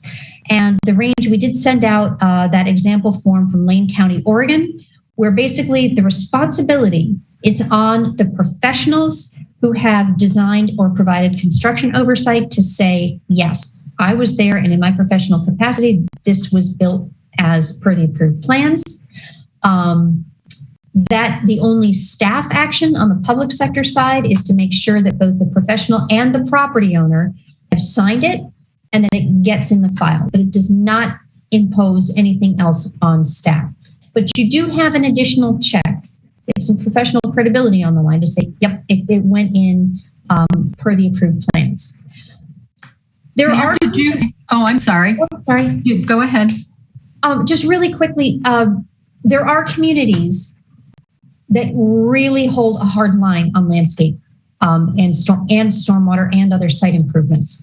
Wauwatosa is one of them, where there is a staff inspection of site, a staff verification, and where applicants actually have to provide a financial surety, usually a letter of credit, to cover landscape function over 1 to 3 years. Some also require an as-built plan. That's an expense and a step that few communities really want to impose. Lots of examples in the middle, and I think this would be, Matt, if you want to chat about your thoughts on this would be great. Sure, I can do that. And I'll also note that with us tonight are the two assistant zoning administrators, Jenny Kiercutter and Jacob Moskowitz. They have been with the city for many years. They've been part of the implementation of our zoning code, and they've dealt with a lot of these sort of real situations, the way they actually materialize, from trying to get plans signed off so you can get permits issued, which is principally an effort that Jenny kind of leads and runs, to following up with the field inspection staff on matters of noncompliance, which Jacob spends a lot of time working on. Ideally, the way that we look at this is having done this kind of work and worked on different types of regulations like this, we want to try and make the most simple way for our property owners and our contractors to have some level of assurance that what they have that's been approved by the city and has been they've contracted with a builder to execute is in compliance with the city's approval. Because once they pay the contractor and they're off the property, the likelihood that they're going to be able to bring them back on to resolve a matter of noncompliance, it's really complicated. So we have a principal interest of finding a way to assure that the sites are compliant effectively for the property owner and the city before the final check is cut from the property owner to the builder. We also have an interest, of course, in making sure that the site is compliant from the city's perspective in the probably most easiest and efficient way we can, given our staffing levels and things along those lines. The options for staff inspection, I mean, you have to have qualified staff that know what they're looking at. None of us that work for the zoning office can tell you how much soil volume is in a tree pit and if it's the right soil that's in there. The feedback we get from the people that do landscape designs is we know, and we tell people what to do. Give us the power to make sure it's done correctly. Give us the ability to certify that it's accurate. That's what some of these options allow. Some of the options also go as far, like the Wauwatosa example, is to set up a program. It's very structured. It requires holding a surety. It requires inspections. It requires site verification. That's a program. I mean, that's an adding staff. That's adding a big system to something that we don't have. Frankly, I don't think we need it, because I don't think we have that level of noncompliance. I think the first row, the green row, is probably will result in the best end result for us for a matter of noncompliance. And we're always going to deal with noncompliance, plants that die, trees that need to be replaced because of whatever reason they may be. Designs that don't stand the test of time. We do that today. We do lots of work replacing landscape plan approvals that were done 10, 15, 20 years ago when whatever was nouveau and the great idea ends up not working out correctly, or people need to clear the site because overgrowth or something along those lines. There's lots of reasons that drive that. So our suggestion is to keep it simple, to put as much of it back in the hands of the property owner when they execute contracts with their builders, and to us function more in a reporting and a final compliance standpoint, and to keep the records. And then we follow up with enforcement down the road. Thank you, Matt. Are there any questions of Matt? This, as I recall, was something that the Plan Commission had asked for, something along these lines at our first big picture meeting a year or so ago. So this is really good to see some of these concepts and approaches. Commissioner Cantrell. I guess I was probably one that raised this issue of compliance, because I know how difficult it is to gain compliance on some of these projects, and a year after the fact, many plants are dead or the trees are not planted, and it seems to me that there's not the follow up, and I understand what Matt is saying. That is a budget issue. It's staffing. It's but we have to determine, is it important? And if it's important, there should be some follow up, and maybe after a year or so that there is an additional verification that things survived. And I think the developers would probably want to have that too. But I'm glad that this is raised, because I think that some adjustment here is necessary. But again, it boils down to priority and budget and staffing. And is this something we want to do? And I think that, yes, it is, maybe not to the Wauwatosa level, but some additional oversight, I think, is necessary. So that's my opinion. Thank you. Thank you very much, Commissioner Cantrell. Alder Heck. Thank you. I might have misunderstood one of the earlier slides on this topic. There was mention of an annual certification for single lot developments. That and what does that consist of? Maintenance agreements. Okay, only the maintenance agreement requires annual certification, so that's not an annual check that related to what Commissioner Cantrell was just talking about in terms of how things are surviving. It's just a maintenance agreement. What is a maintenance agreement? So this is specific for stormwater management. So this wouldn't necessarily be for the landscaping, but what the certification is that they'd have to document, take pictures, and basically put their professional seal on a certification saying that, during a rain event, maybe a whatever the feature is, functions the way it's supposed to, or that, we have these storm capture systems that, like the inlet inserts, those are all up to snuff and they don't need to be replaced, or that we've been replacing them, appropriately. So that's specifically for stormwater quality improvements versus the landscaping. Thank you. So Janet, that means engineering, I think you mentioned, doesn't really go out and inspect, but they receive these maintenance agreements annually and look them over. And I guess that's, and so then in the slide we were looking at, that would be analogous to zoning or building inspection, getting some sort of annual certification rather than from the developer, it would potentially be from a third party.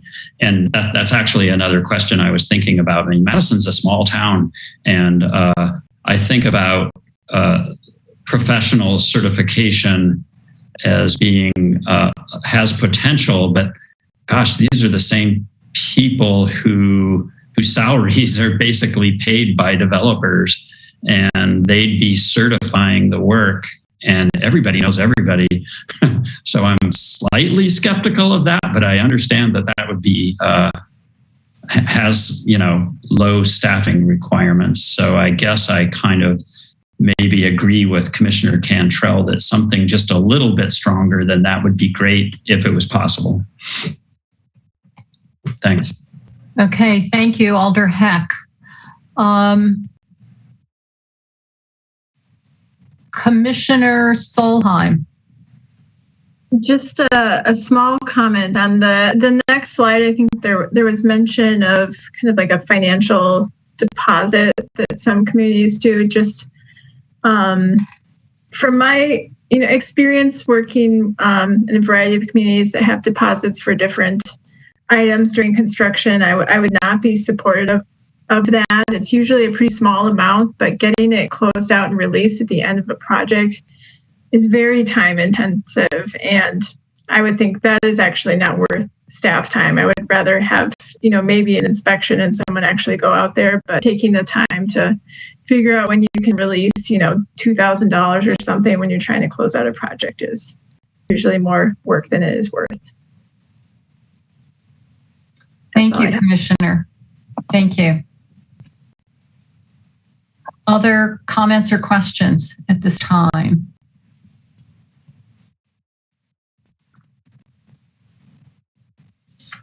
Okay, JB, did you have any further slides?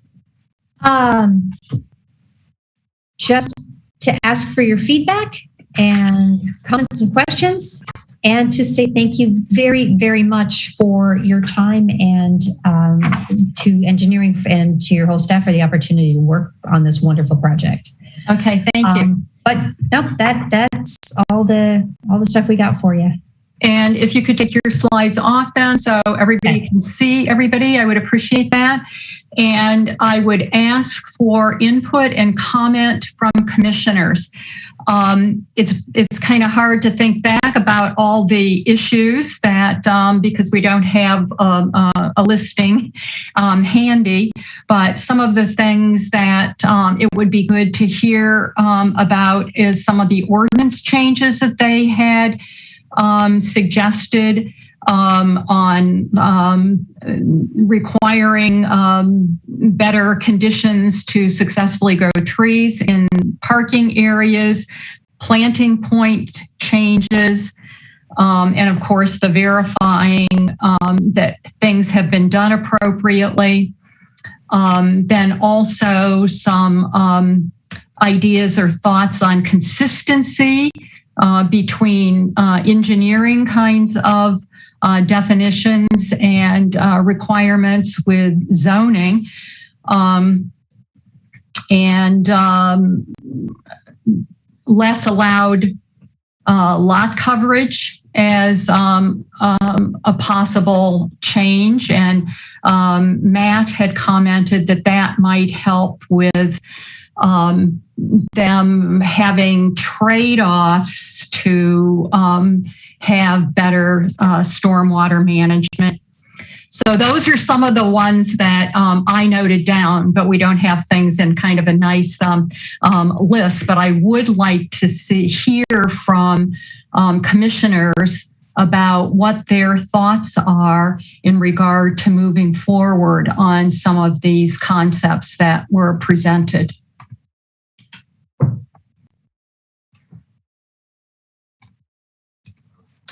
Commissioner Cantrell.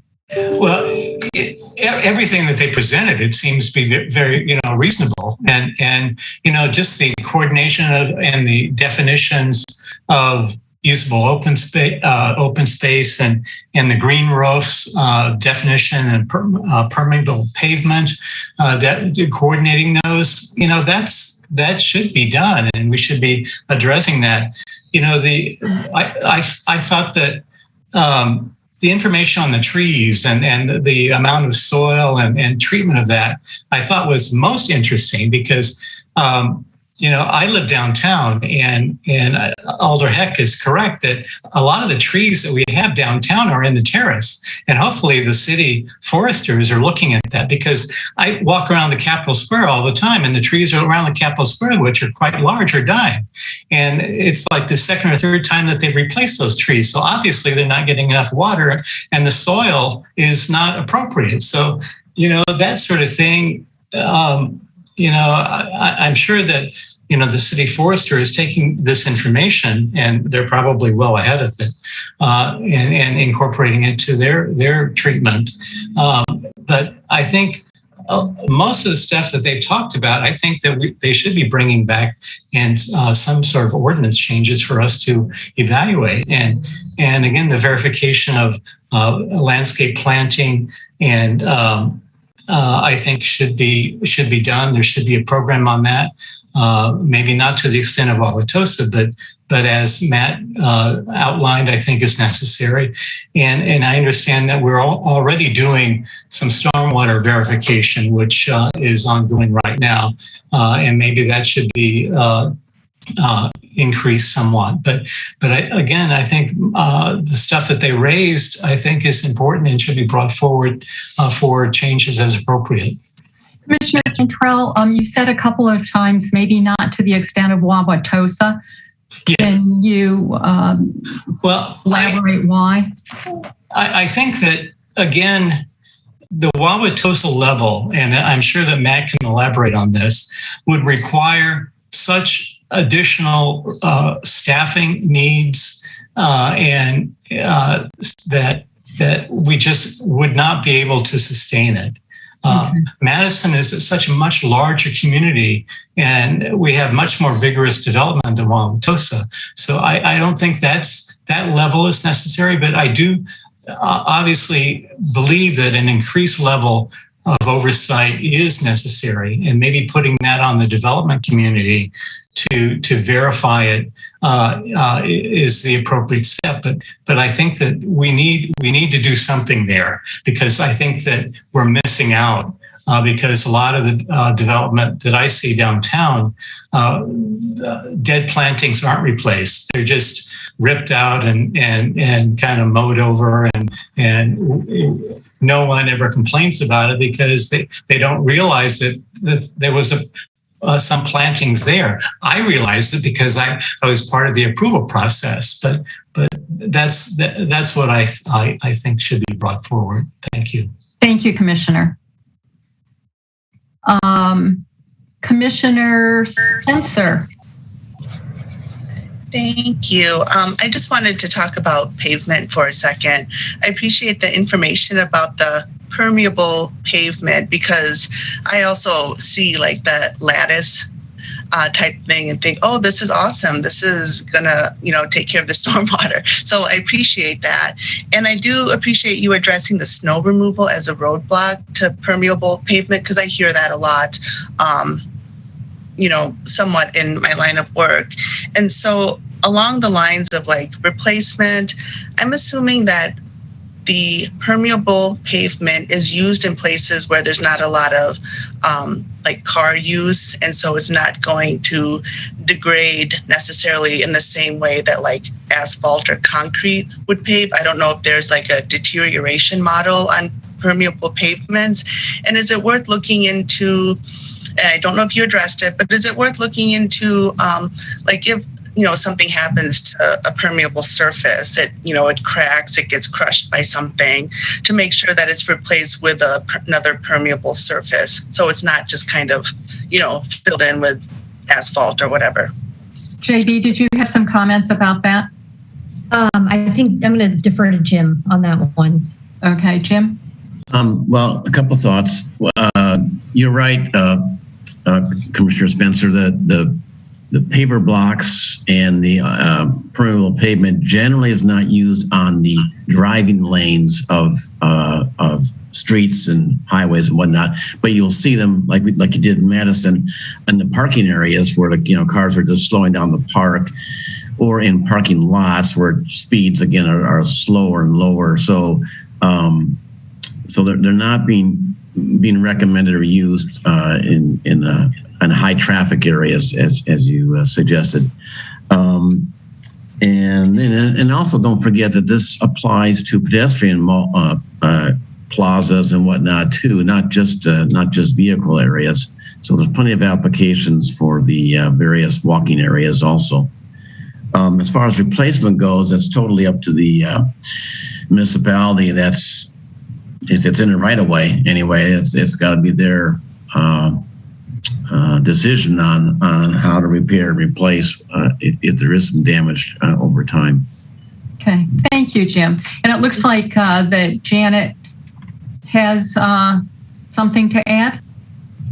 Yes, thank you. And Jim and JB mentioned this earlier in the presentation, where we are doing that pilot study. And if you looked at the slides, I don't know if you've noticed, but there's different types of pervious pavement there. There was the paved drain. We had a precast concrete panels. We were doing sidewalk. We did rock cribs under driveways. There was a whole bunch of things. In addition to rain gardens, depressions, concave depressions in the terrace and whatnot. So part of the whole reason why we wanted to do it there, one was because it's in the Winger watershed, and there's a water quality report that we did years ago on that. But then we also wanted to work with the streets in Forestry, because it's really important, where we site these, it has to have like the base site conditions that work well. But then we also want to make sure that it's, not going to fail immediately by putting it on a salt route or something like that. And then also in time, we're, part of this whole thing is to see how it performs. And some of them are performing better. Some of them we're testing out different equipment on how to maintain these, like different sweepers, all those things, so we can kind of help inform as we move forward, as we're putting these in the public right away. So that was a little bit of the public version of it versus the private on-site part. Great, thank you, Janet. Did you have any further questions, Commissioner Spencer? Okay, no. Thank you. Commissioner Heck. Thank you. I agree with what Commissioner Cantrell had to say, that kind of summarized feelings about many of the issues we talked about. Just one concern, though, I don't want to diminish staff or put words in their mouth, but a lot of these inspections, fancy permeable paver systems, a variety of green roof features, and inspecting them requires time and expertise. And so I would just want to make sure we got some feedback from staff at the appropriate time. It's budget season, so I'm aware that particularly now that we can't just hire 10 new inspectors or something. But I guess it'd be good to make sure we understood any implications on staffing needs. And the answer can't be, oh, well, the existing staff will handle it and they'll just learn all these new skills, because I know a lot of them are overworked in the first place. So I hope we can somehow have that discussion at some point too, as we hopefully move forward on some of these things. Thanks. Thank you, Alder Heck. So I am getting the sense from the few people who have spoken. We have another hand raised. Commissioner Hagenow. Yeah, thank you. I am also in agreement with a lot of the things that Commissioner Cantrell said. I would like to see, and I understand that the staff time would be, potentially very difficult at this time to kind of follow up and enforce some of these things, but certainly getting something in place where it gets recorded with the deed for the property, so that future buyers, because oftentimes a lot of these properties are changing hands after 10 years or 5 years or whatever the case is. And those new buyers may not be aware of the maintenance agreement that was in place and kind of the planning that went into that green roof at one time. And so then their technicians come in and rip it out, and they're like, that doesn't need to be there. It's a maintenance issue or whatever the case is. And so something that at least is there so that when there is enough staff time, when these things become a big enough issue for us all, and we decide to put the money towards the city's staff and the budget and really make this an important part of our buildings and our infrastructure, that we can then go back to those buyers and say, you were aware of it, and now you need to, put it back in place, or you need to put those trees back in, or whatever that case is. So thank you, Commissioner. Thank you. Heather, is that something that would be that you could look into, that you would be feasible, and that's to put something on the deed, some kind of? I'm going to defer to Matt very quickly on that. The city does keep approved site plans on file, of course, and Matt can talk a little bit more about that. Right. The stormwater plans are recorded. So I hope that came through. That is in place, and I've had some experience working across the way with engineering when we stumble into site noncompliance and stormwater noncompliance, where we're able to execute the recorded agreement. Say, this is what's on file. You gotta fix it. I don't necessarily see the benefit of recording like approved site plans that include landscape plans. There are limited times when we do feel like things need to be recorded. We have the plans available for people. A lot of people come in and check. A lot of people ask us what the approved plans are. We send out plans a lot. We record plan development plans, and that is a real cumbersome thing for us to do from a recording standpoint. It's common knowledge that an approved plan is somewhere on file with the city, and I would expect that would be enough, and recording would be an extra burden that we might not get enough bang for our buck out of how much work goes into that effort. Okay, thanks for your thoughts, Matt. Okay, just to sum up, my sense is from the comments that we've gotten that there's general agreement among plan commissioners on the recommendations that have been made by the consultant.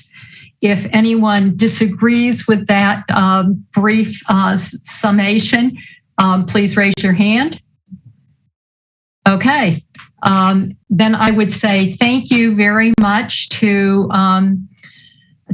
our consultants, and really appreciate Jim and JB, your knowledge and communication of quite a lot of information in a relatively short period of time. So thank you. And thank you to staff who I know worked with them carefully to get to where we are. We do have a ways to go because we need to get those ordinance changes done and move forward on that too. So again, thank you very much. Thank you all very, very much. Okay. With that, we will move on to our next topic, the transit-oriented development, bus rapid transit. And Heather, I think, are you taking that one? I will take that one. Thank you, Chair Zellers. I am just joined also by Tom Lynch, our Department of Transportation Director, who will be here and can perhaps take some questions if they come up about bus rapid transit. But what I would like to do tonight in our remaining time, promising an 8 o'clock end at latest, is provide a very early update on bus rapid transit, but a very early look at a framework for transit-oriented development. We expect to be working on this project for about the next year or so. And this is our first opportunity to be in front of the Plan Commission with just a big picture framework for what transit-oriented development overlay could look like as we prepare to move forward with bus rapid transit in Madison. And I'll home in on a couple key questions at the end that I'd like some at least informal feedback from the Plan Commission on as we prepare to move forward into a deeper level of analysis and visit you multiple times in the future with updates on this project. Heather, I would just note that before we get into discussion at the end, we do have a couple of registrants. So I would plan to take those registrants after you are done with your overview, and then we can have the discussion. Okay. Wonderful. Okay. Thank you. All right. So briefly, we'll touch on the Federal Transit Authority, or FTA, grant that the city got recently, and the Plan Commission did recommend approval of that grant a few months back. We'll talk about the first steps toward an analysis of existing plans and zoning along the east-west bus rapid transit route, and also the population along that route and how it's growing imminently. And then really go into the transit-oriented development overlay district framework. So first, just some grounding in the comprehensive plan, which we always like to do.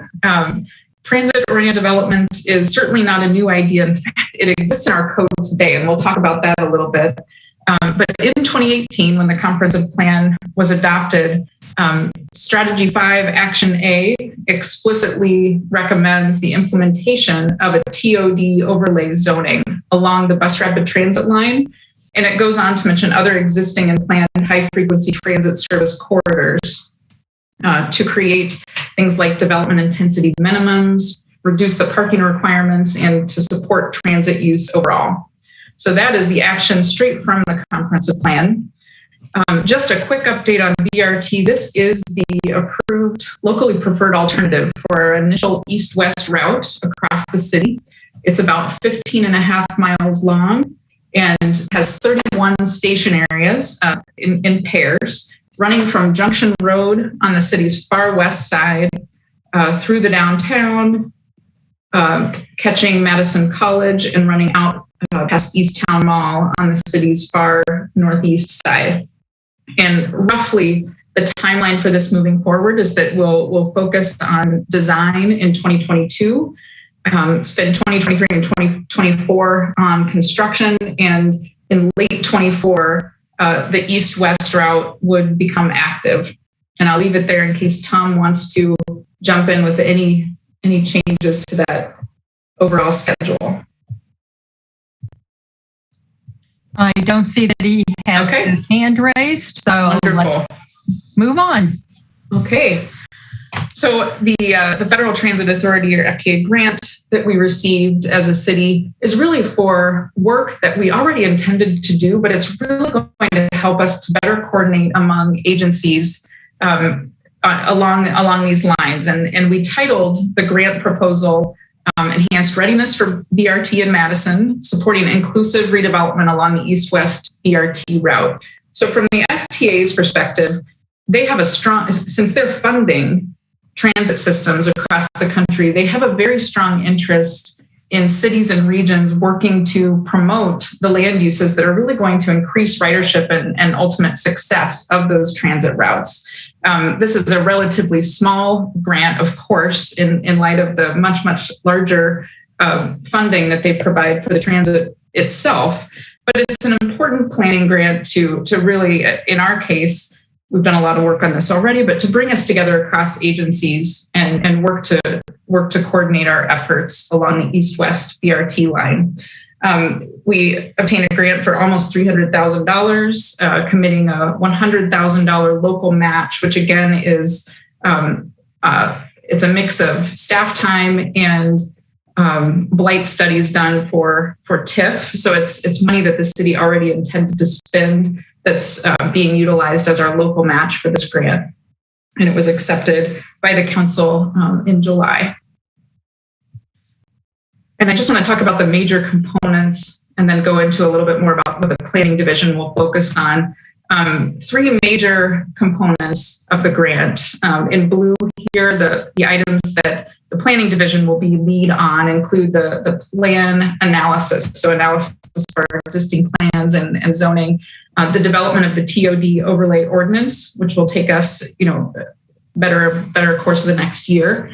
And then also toward the end, the development of some actual redevelopment concepts to help market opportunities along the east-west BRT route. These might be for city-owned properties that are gained through our land banking program, or they might be marketing key sites to the private sector to implement transit-oriented development along the corridor. Within our economic development division, they're actually focused on TIF, land banking, and marketing. So looking at the east-west corridor specifically, and what types of tax increment financing strategies might need to be taken on in order to support private development, or in some cases, development that is really led by the city on land that we own, acquired through our city's land banking fund. And then also, finally, marketing the development opportunities along the east-west corridor. We want to, as you can imagine, there's a lot of interest and great need in ensuring housing choices as the corridor develops and redevelops over time that will really meet the needs of low-income and moderate-income households and really all of the growing population in Madison. But we want to focus our city efforts, especially through our land banking initiative, on creating opportunities for low and moderate-income households to have housing options close to the high-quality transit that bus rapid transit will become. And then finally, the third prong here is really led by the Department of Transportation. And this is a project that will likely be consultant-led, an analysis of the bicycle and pedestrian infrastructure close to station areas. So again, 31 station areas, looking at the bicycle and pedestrian infrastructure around those station areas and making sure that, that we can prioritize as a city the investments needed to support any gaps in the pedestrian or bicycle network. You know, every single transit rider is a pedestrian at some point, and we need to make sure that sort of that first and last mile, whether they're getting on or getting off of the BRT line, is an experience that's convenient for the next mode of transportation that someone is taking, whether that be biking or walking. So to go into just a little bit more depth on the efforts that will be led in planning and zoning, the first effort is already well underway, and I want to really thank Ben Zellers, who isn't with us this evening, but has done a lot of the work analyzing our existing plans and zoning and imminent growth that's projected right along the corridor. I actually have this wrong. We should be completing this analysis by the end of this year, by the end of Q4 2021. And again, it's an analysis of our existing plan recommendations and zoning near station areas. And we have what you'll see in this presentation is a quick look at areas within 1.5 mile of station areas. Second, the development of the TOD overlay ordinance, which is what we'll just start to frame this evening and expect to be working a lot on over the course of the next year. And then finally, toward the end, the hypothetical development concepts that I mentioned in key properties along the corridor. So this is a lot of the work that Ben has pulled together. I want to thank him again for all the time spent on this so far, but want to show basically how the corridor aligns with our comprehensive plan, our many sub-area plans, our zoning, and then the existing population and population that we expect just based on approved and under construction projects. And these maps are busy. I want to, be clear about that, but they're here for a reference. I think they're an important reference that will be a resource to staff and commissioners as this project moves forward. This is the generalized future land use map. And again, 31 stations along the corridor, about 5.5 miles of our land, not including the lakes, is within 1/4 mile of the planned east-west BRT stations. And just over 12 square miles of land lies within 1/2 mile of the BRT stations. And when you look at really what's there as far as what the future planned land uses are, this slide, again, hopefully will serve as a helpful reference moving forward. Let's start with the city as a whole and just look at the chunk of the city that's planned for low density residential. So it's about a third of our city that's planned in the long term for low density residential. Within a half mile of the BRT stations, there's less of that, just less than a quarter. And then within a quarter mile, still 20% of that land is planned for low density residential. So that's a little surprising. I mean, that's a use that doesn't necessarily align well with high transit ridership when there are low density residential uses immediately adjacent to transit routes. And so that's something that we'll need to be thinking about carefully moving forward. I think, in a similar vein, when you look at our mixed use, future land use recommendations in the city as a whole, just 4% of the city's land area is planned for mixed use.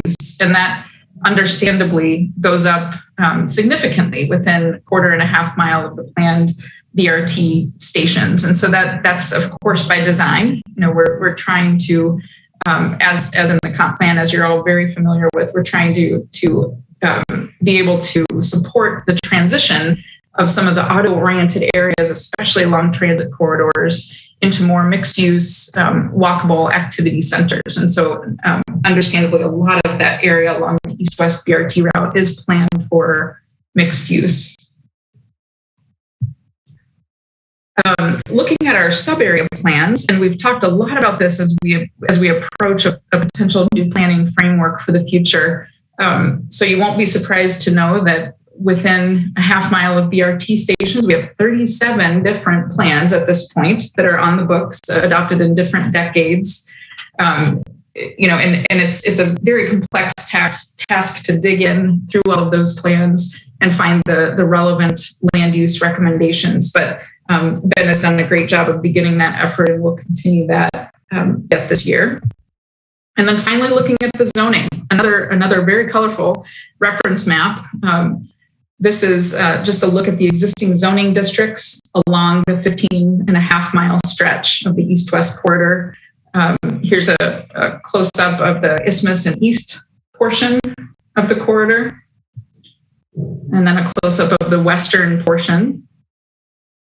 And a similar breakdown that we can see here. So again, zoning differs from our future land use planning, and that this is a much closer look at what's on the ground today, what's permitted on the ground today based on the existing zoning. So nearly 40% of our city land area is zoned for single family homes today. And that's an important number to keep in mind.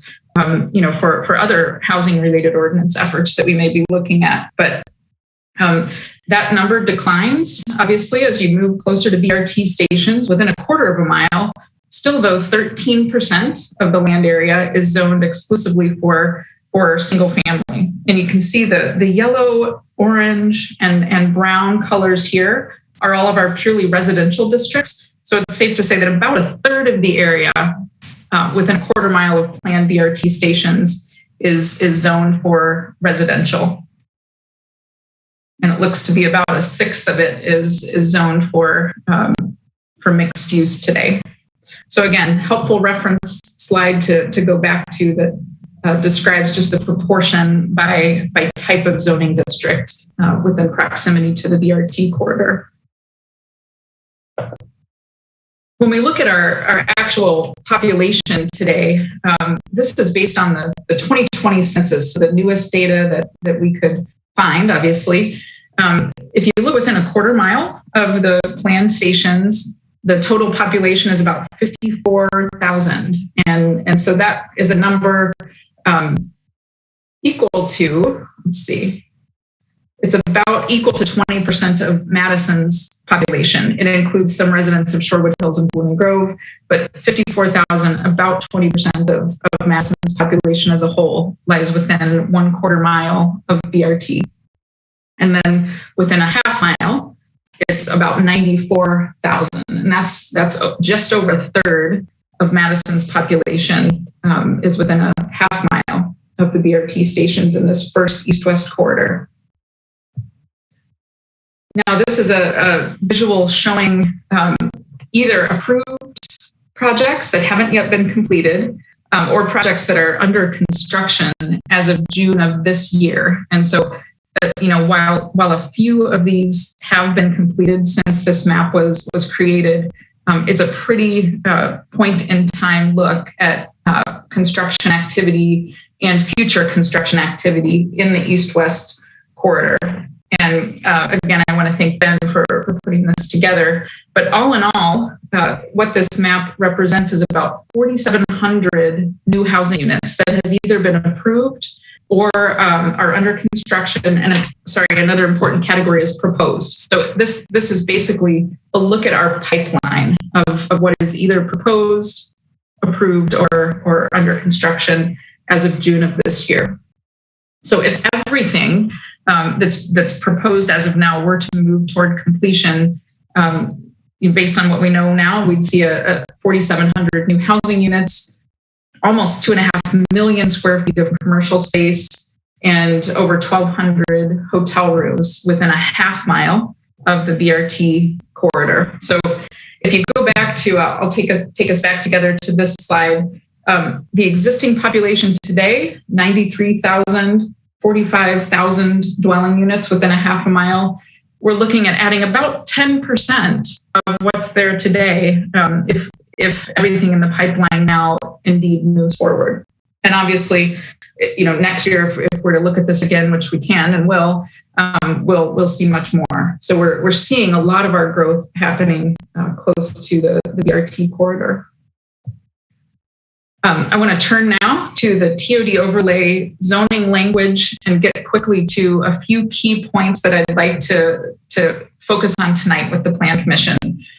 So if you look at the current code, and again, this was created to 2011, 2012, adopted in 2013, back before Madison had committed to bus rapid transit as the next step for our transit system. And so transit-oriented development at that point was a little bit abstract, and you'll see it in the code. It's about 2 pages of code. It's a shell, if you will, for what a transit-oriented development overlay should look like in the future. And I want to focus on the applicability here, because there are some key elements that I'd like to see changed and get some consensus on from the Plan Commission as we move forward to future steps of the analysis. So I'm going to read this applicability statement. The TOD district is an overlay district that may be applied around an identified transit stop or station as determined by a station area plan. Boundaries shall be as shown on the zoning map. Station area plan shall be prepared by planning staff and approved by the Plan Commission and Council. The plan shall establish the standards for the overlay district. And so when this was conceived about a decade ago, the thought was that individual small area plans would really guide the standards for each of these station areas. And so if you can imagine, I think the closest thing we would have would be a series of 31 or perhaps grouped urban design districts.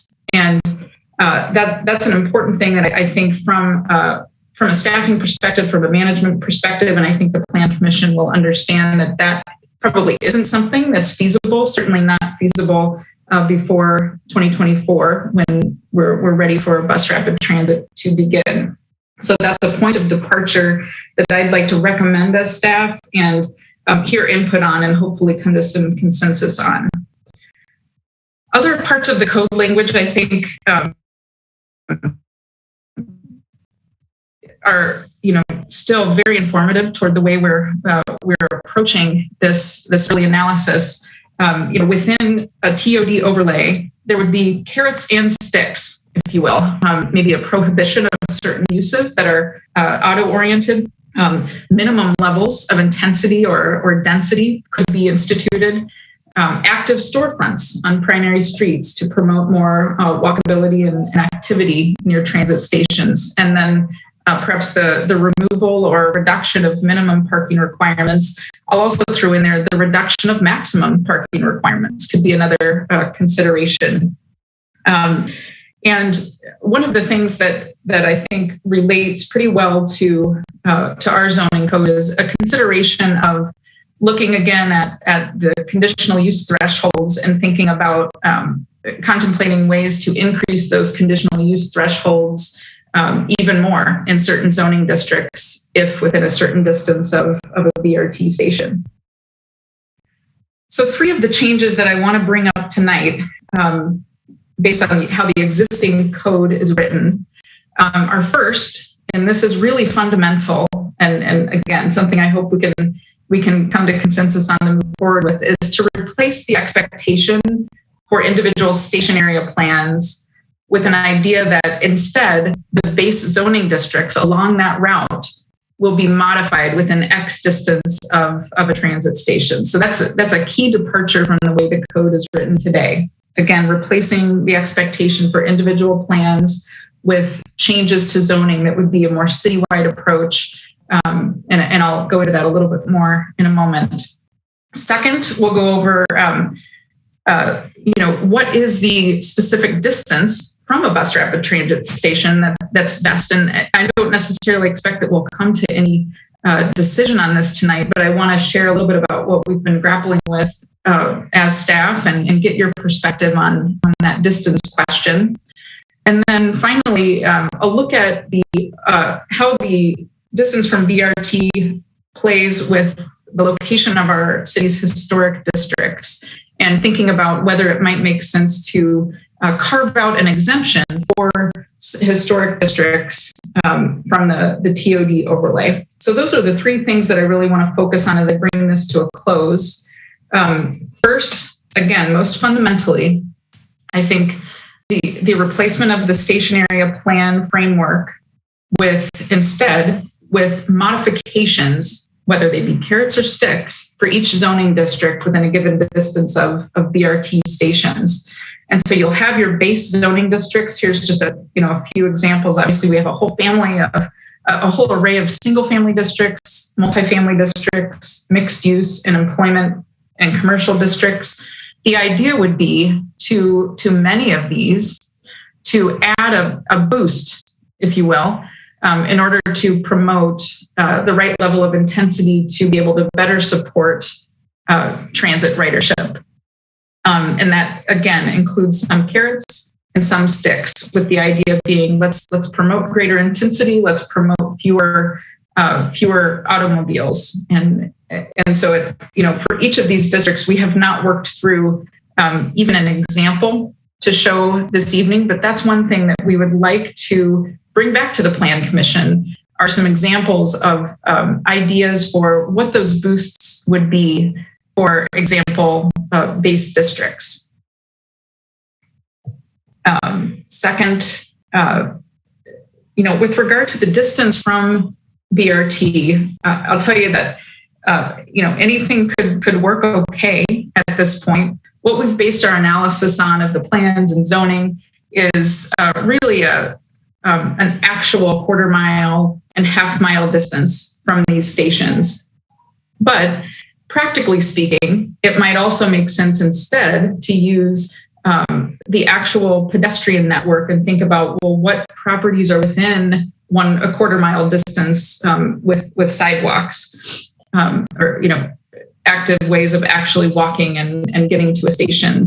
That I think comes with a lot of complexity as well, but it might be something worth considering as we move forward. Part of the complexity with this little turquoise line that you see is that it is not static, meaning that if you can imagine within the area of East Town Mall, West Town Mall, where we anticipate whole new street networks, anytime a new street and new sidewalks are added, that polygon, that distance from the station itself is going to change. And so it's a little bit unwieldy to think about trying to crystallize something in zoning that isn't absolutely static. And I think that's something that we could deal with, certainly, if the commission feels that that's the best way to move forward. But it's one shortcoming of that strategy that I just wanted to mention. If we look within a quarter mile, which is kind of the typical 5-minute walk distance, we're pretty tightly, we're pretty tight within the transit shed. I mean, I think that it would be relatively easy for folks living and working within a quarter mile to be oriented to that transit station for their day-to-day commute. When we get within a half mile, it's a little bit less so. One of the ideas that was floated recently was the thought that, well, maybe every property within a quarter of a mile automatically has all of the carrots and sticks, and then properties within a half a mile within this range out here could opt in or choose not to opt in to the TOD overlay provisions.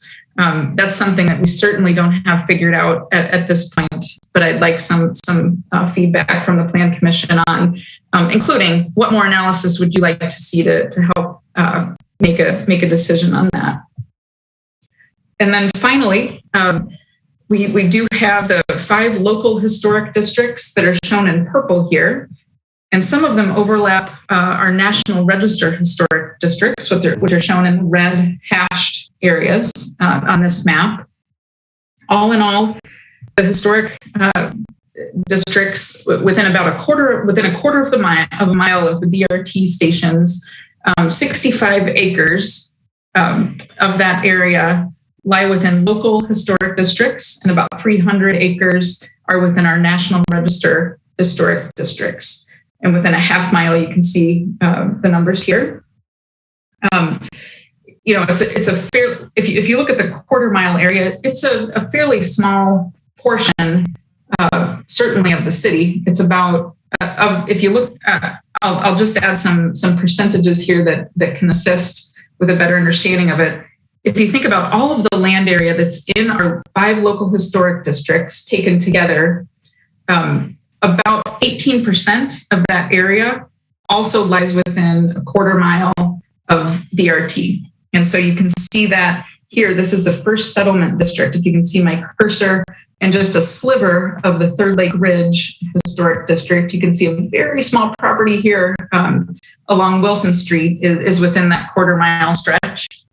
The Mansion Hill Historic District, about half of it lies within a quarter mile of BRT. And really that's about it. So again, a sliver of Third Lake Ridge, first settlement, and about half of Mansion Hill. There are the University Heights, a portion of it does lie within a half mile of the BRT line. And so I think overall it's a relatively small amount of land that is in our historic districts and also within a quarter mile, certainly, of the BRT line. And just wanted to get some feedback from the commission on any further analysis you want to see on that question. And I'll leave it at that for this evening. Again, this is a very big picture, 10,000 foot overview this evening. Just want to get some framing for moving forward with further analysis to bring back to you at a later date. And with that, I will open it up to questions and discussion. And I'll stop share for now and can bring back slides if any of you want to see them. First, we're going to go to the registrants, and then we'll come back to questions, discussion. The first registrant is Kurt Steggy, Cambridge Road, Madison, neither support nor opposed and wishing to speak. Kurt?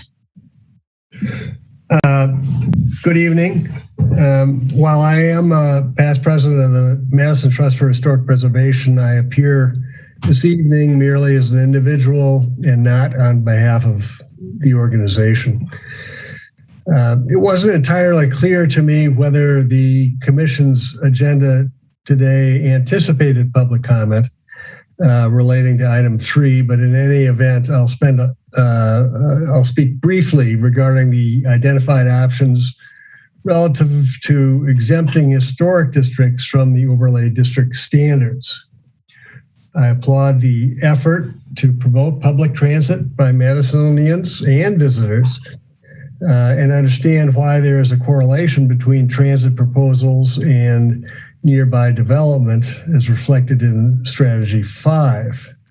But I think that there is a fundamental clash of that overall goal if it is applied to property within a historic district.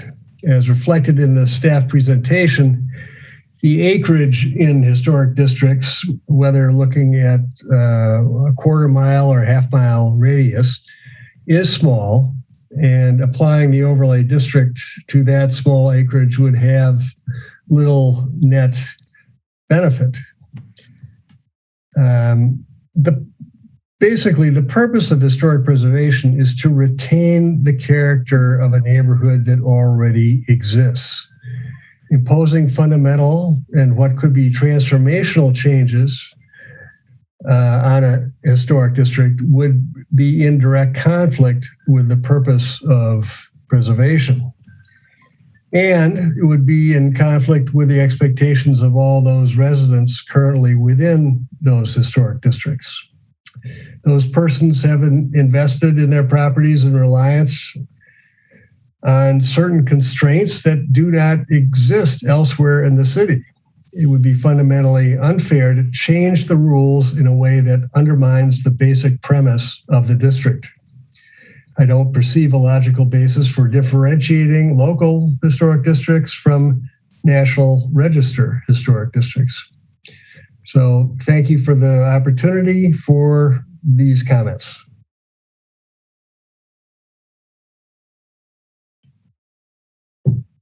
Thank you.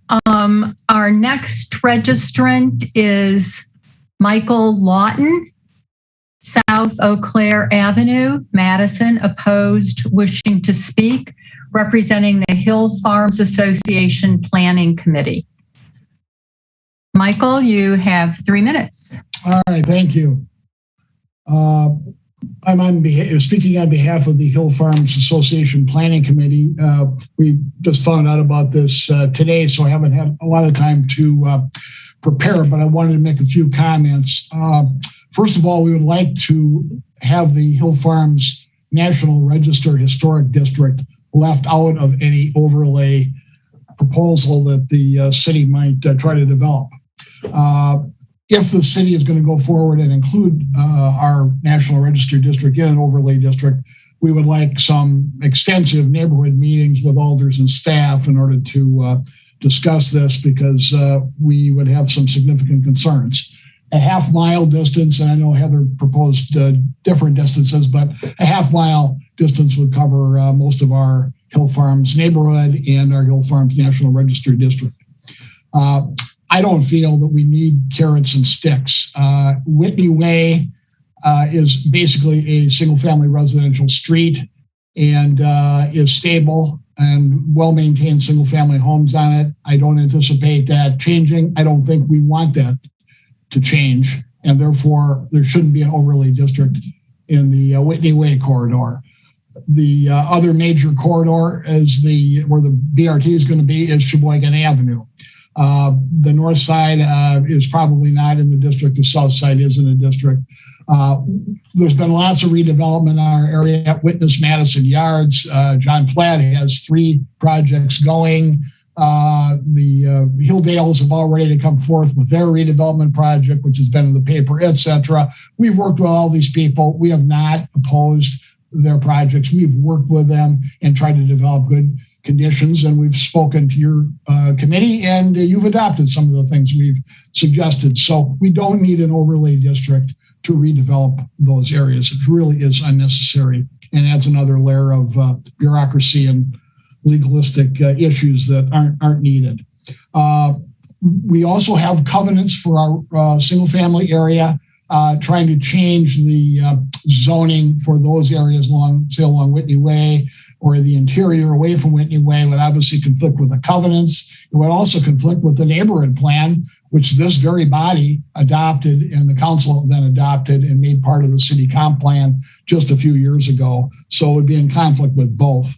And lastly, I think tying this to the BRT raises questions about representations the city has made to the group that's doing the historic study for the BRT project, because they're studying only a handful of properties along Whitney Way that they believe will be impacted.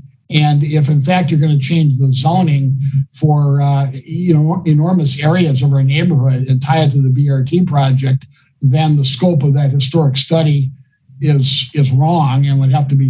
Thank you, Michael. That concludes your available time. The next registrant is Joseph Keyes, Regent Street, Madison, neither support nor opposed and wishing to speak. You have 3 minutes. Looks like Joseph isn't with us tonight. Okay, thank you. Are there any questions of our registrants?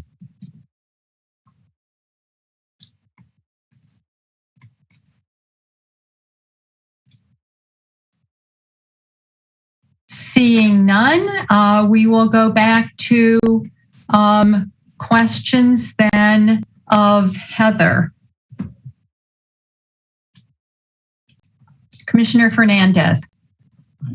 Thank you. So first of all, just a deep gratitude for the amount of energy and thoughtfulness that's gone into this planning study. It's just tremendous to be able to work with this kind of in sort of factual ways like that. I wanted to just provide a couple thoughts. First of all, in terms of defining the district boundaries, my inclination would not be to try to define it based on existing pedestrian routes. As you say, it's a moving target. As we improve a pedestrian route, we end up expanding the size of it. And I would even go a step further as I'm looking at these overlapping circular areas that represent the quarter mile. I'm wondering if it would not be legitimate to simply simplify that into a quarter mile from the corridor or something like that, rather than dealing with this kind of mathematically complex shape. Maybe even shrink the boundary slightly based on whatever you understand as pedestrian distances, but simplify the overall shape so that it becomes more manageable for you. The only other question that I had, and maybe you can answer this time and maybe another time, but you know, a lot of this is kind of theoretical and intended to be applied across the board, you know, geographically, almost geometrically on these different properties. But do you already see in this picture some areas that are either large opportunities or large threats to these goals? In other words, are there already areas that you feel deserves more attention because something is about to happen in that area or could happen, which is very detrimental to bus rapid transit? Or are there areas that are clearly opportunity zones that, you know, should have more focus? You understand what I'm saying? Rather than focusing some general goals on everything, are there some areas that could be focused on more specifically as goals and opportunities? Thank you, Commissioner Fernandez. So one idea was simplifying the shape rather than having it the circles around the stops. And then the questions about opportunities or maybe issues. So Heather, do you have a response to that question? Yeah, I do. I think that, this is going to be really funny, but what I'm hearing from you is instead of sort of this caterpillar approach with circles, maybe try more of like a sausage approach that just has, you know, a buffer over the whole corridor that's the same distance rather than multiple circles. Is that kind of what you're suggesting? Like it's correct, but sausage is just not really catchy enough. So come up with a different name, but yes, in principle, yes, a sausage. I will think like balloon animals that aren't yet made that belong to. So yes, I think we can take a look at that. We're in the midst of also looking at that as a way to guide some of our transportation demand management, like the point system for transportation demand management. So that makes sense. I think with regard to looking at key opportunities, that is in fact one of the focuses of the FTA grant, is really finding the best opportunities either for the city to acquire through our land banking fund and then promote inclusive new development within those areas, or the best redevelopment opportunities to try to market to the private sector. So that's something we're doing to try to push change that may not be happening readily. And I really appreciate that. There are certainly areas that are more ripe for redevelopment than others, and areas that are more sensitive to redevelopment than others, where we really need to try to play a bit of a more active role in what happens there as a city in order to mitigate displacement and promote inclusive development. Thank you, Heather. Commissioner Cantrell. I like the idea that Commissioner Fernandez came up with, the quarter mile from the corridor. I think that makes a lot of sense. I like also an overlay district and the carrot and stick approach, which Heather outlined. I guess I'm more supportive of the the quarter mile distance from the BRT corridor rather than a half mile. I think that's a pretty significant walking distance, at least to a bus. So I would support the quarter mile. I think having maybe an opt-in option, as Heather said, within that half mile, if depending on, maybe there's an opportunity just beyond the quarter mile that might make a lot of sense to have that be some additional density, or maybe housing that would be more affordable that could take advantage of the BRT. The historic district one, I guess my opinion on that is, and I could be influenced by other members talking about this, but I think local districts, should be excluded. I'm less on board with National Register districts. And I think in looking at the map, the only National Register district that's really impacted is the Hill Farms National Register district. And that one specifically, I think, has some development potential or redevelopment potential along Sheboygan Avenue. All the other areas, the Whitney Way, is mostly single family, and maybe that could be exempted out of the regulation. But yeah, the redevelopment of Sheboygan Avenue, at least in my opinion, there may be some opportunities there that could benefit by the BRT line and some additional density. But other than that, I think that, again, local districts should be taken out, but National Register district, especially that one, I think that, and especially that corridor, has some potential for some additional density, and I think that maybe staff can comment and look at that one at least in more in depth. Thank you, Commissioner. And as this is not a regular Plan Commission meeting, I'm just going to make one comment. One very vulnerable National Historic District has been Langdon, and even in the quarter mile, that would take in very much of the Langdon National Register Historic District. And I think that could be a difficult situation. Alder Heck. Thank you. With regard to historic districts, I tend to think that not including national historic districts is problematic in many ways, because it has the potential, I think, to replace contributing buildings in national districts to up the chances of there being replaces and then a national register district being decertified. So we'd want to think that through pretty carefully. I agree that Langdon and maybe that's Mansion Hill and to the west of Langdon is, I can't remember what district that might be. But anyway, I'm thinking of the overlay concept, and some of my questions are with regard to that, and maybe Heather can clarify. I'm picturing, and this might relate to what Commissioner Fernandez was asking about with these areas of opportunity.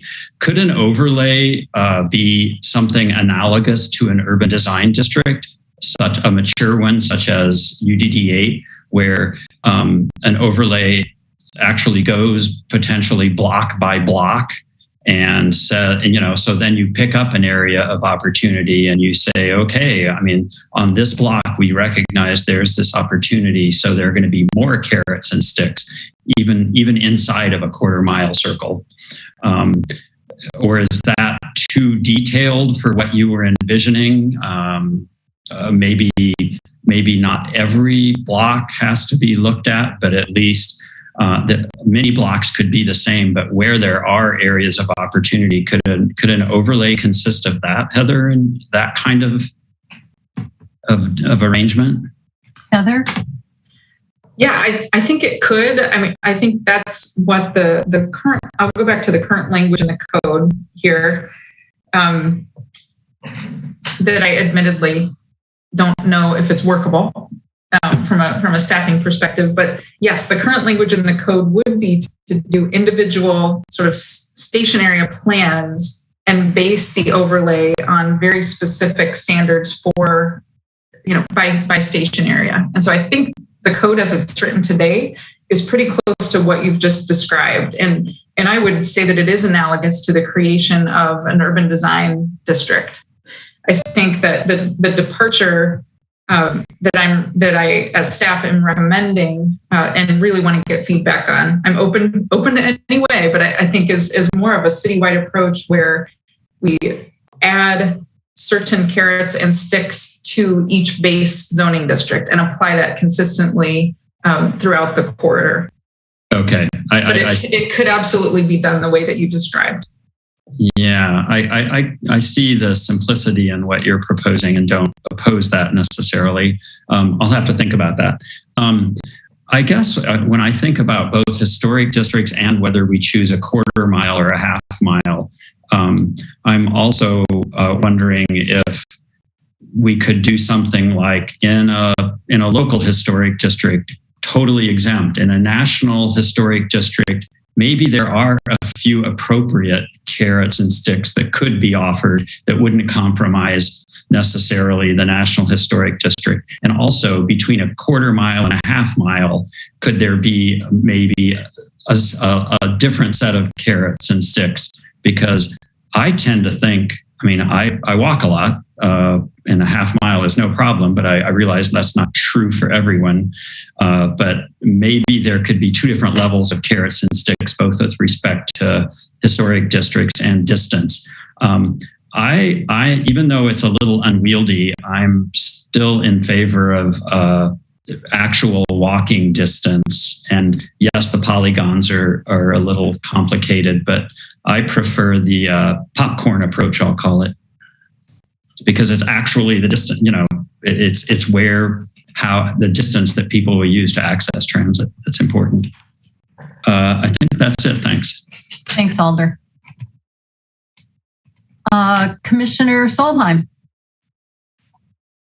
I think my question was just answered, but just to confirm, in terms of, Heather, what you were talking about, an overlay on the base zoning district. So I'm thinking of it like it would be a boost to whatever the height limit or whatever is of that base zoning district, rather than a new maximum height limit for that whole overlay. Is that correct? Yes. And so it would respect the variety in the base zoning, which, let me just run back to that map to show you again, like how how much variety we're talking about. We have everything from single family to pretty high intensity mixed use. And so it would be, the thought would be, we'd have all of the relevant base zoning districts, and then we'd have a few bullets describing what are the carrots and sticks on top of each district. And I'm throwing out examples here just to say one carrot could be one additional story of height as a permitted use, or one carrot could be, hey, if you're in a single family district, all of a sudden you can do a 2-family dwelling. You can add a unit. A stick would be you cannot do a drive-through. And again, these are just examples. Yeah. Or you may not, or your maximum parking requirement is cut in half. Okay. Meaning you have to do less parking than you otherwise could have. Does that help? Yeah, that does. Thank you. I guess in terms of feedback on the distance, I am leaning towards half a mile. I know that there are certainly people with the choice of a car who will say after a quarter mile, that's not worth it for me. I guess I'm thinking more about the people who do not have the car option and who this, being within a half mile of an efficient bus service is a great amenity for them, and providing more housing options for them within that distance, I think would be good policy. So I'm still on the half mile side, I guess. I am supportive of exempting the historic districts. I had the same feeling about the Hill Farm one. There's certainly some opportunities. So, if there's a way to build in a little more flexibility on the national districts, as Alder Heck alluded to, I think that would be something to explore. I'm certainly supportive of exempting the local districts. And then in terms of the boundaries, I think I like the idea of the pedestrian distance. I think it might be a little too unwieldy, but should be something that as we reviewed proposals in an overlay district, something to consider. So maybe a property is within a quarter or half mile, but when we really look at it, it doesn't have great access. So maybe we have to consider additional like pedestrian connections within the site plan to better accommodate that. But I think it'd be a little easier to visualize if it was just the straight bird's eye distance. And I think that's all I had for my comments. Thank you. Thank you. Thank you, Commissioner. I'll just weigh in. I'm pretty much in alignment where Commissioner Solheim was.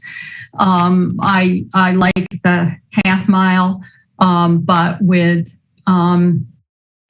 not including local historic districts for sure, and national, very vulnerable. If we want to have historic districts, I think we need to make sure that we don't create pressures and incentives to destroy them. So I would exempt them from the overlay, except, as Commissioner Solheim said, and another commissioner, on Sheboygan Avenue and some of that area, I think we really need to look at what those do contribute to that historic. That's a very large historic district, National Historic District. So are there edges or places where perhaps it doesn't make sense to include the whole thing? So, I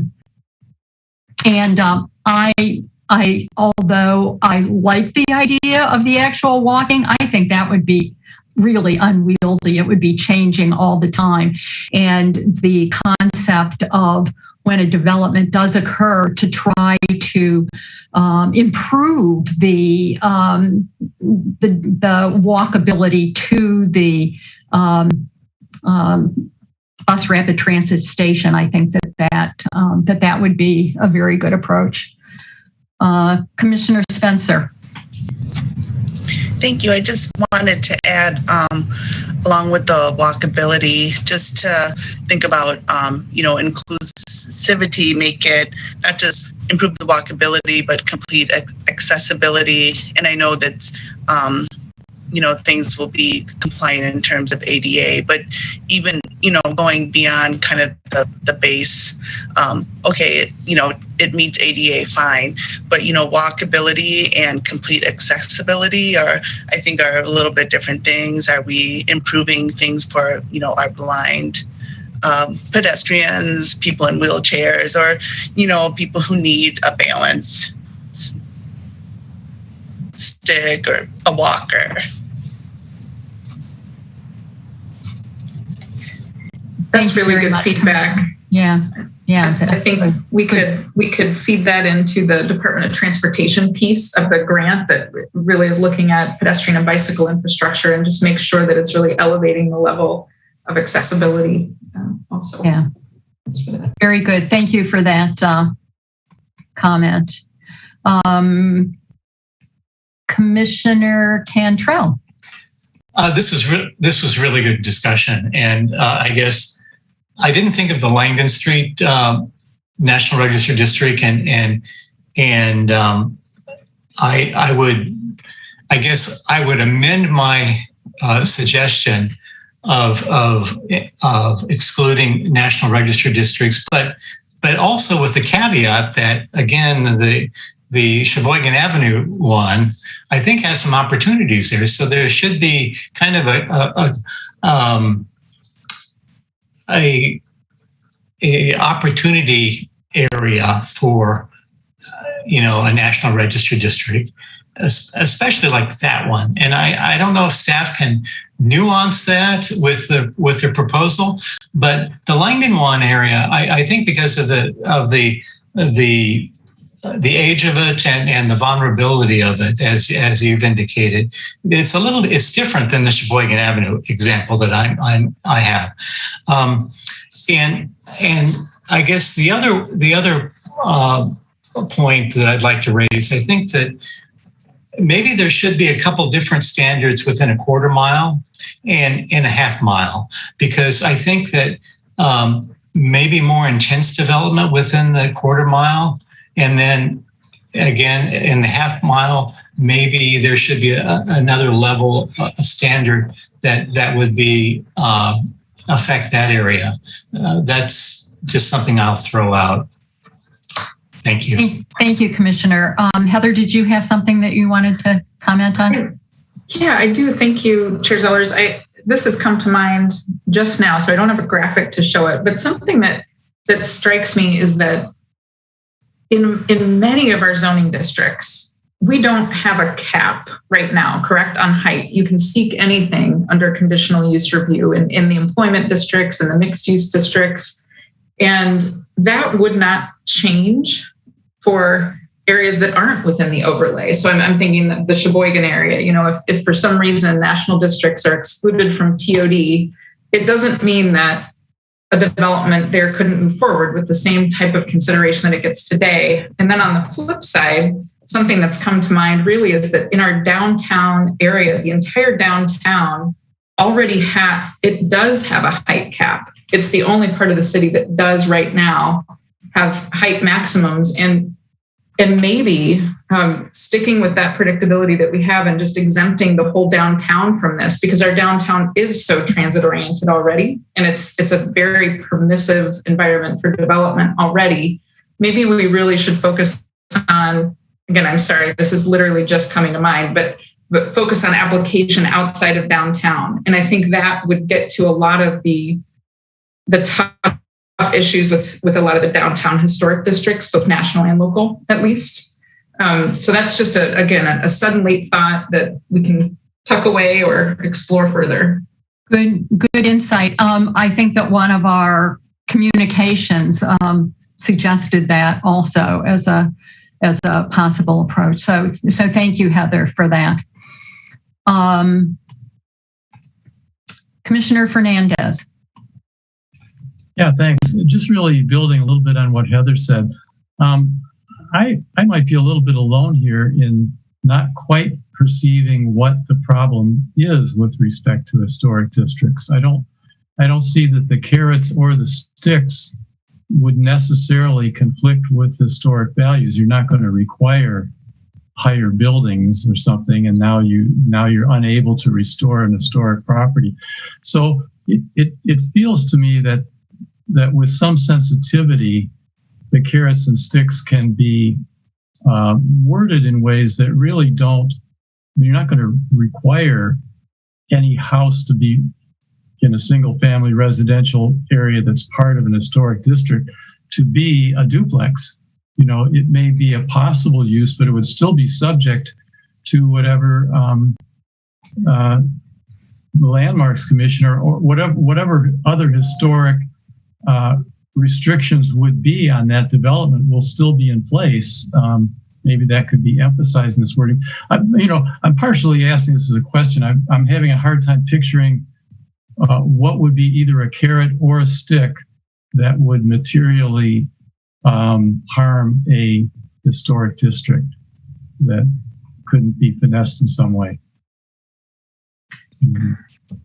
And it might not, but right now there are so many pressures, whether it be extra height that an owner wants to have or greater lot coverage that an owner of a historic building wants to have.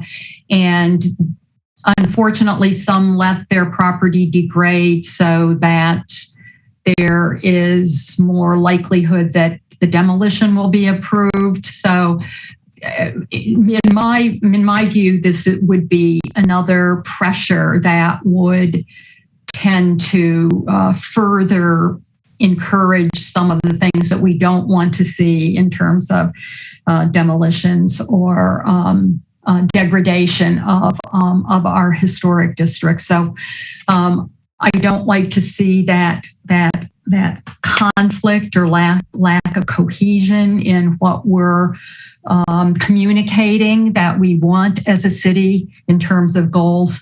So that's the problem that I see with it. I hope that might help.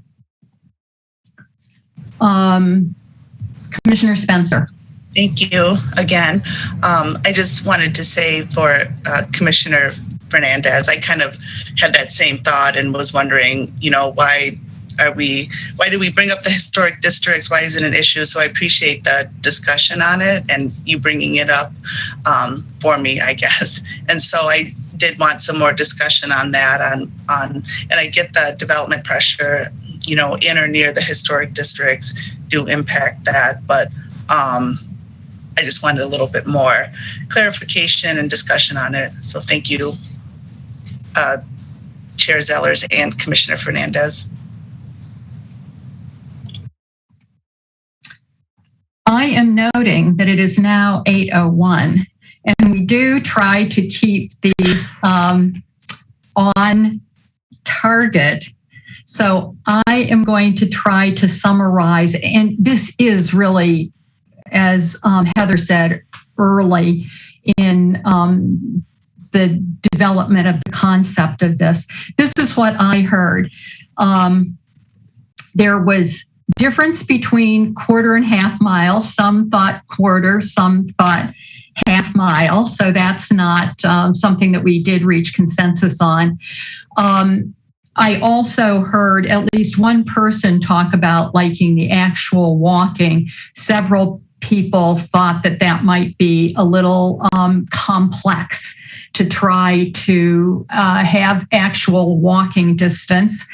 And the concept that I think Commissioner Fernandez maybe brought up of evening up the shape even more so that it was more straight lines rather than the popcorn kind of shape. In general, I think I heard exclude local historic districts and probably national historic districts, but with the concept that Heather brought up that might take care of this was to not include the downtown because of the specific heights and allowances on greater density, and that would then take care of that issue. And that's pretty much a summary of what I heard. Did I get anything wrong on that, or was that a pretty good summary? Okay, I see one. Okay. I'll look for raised hands if anybody objects.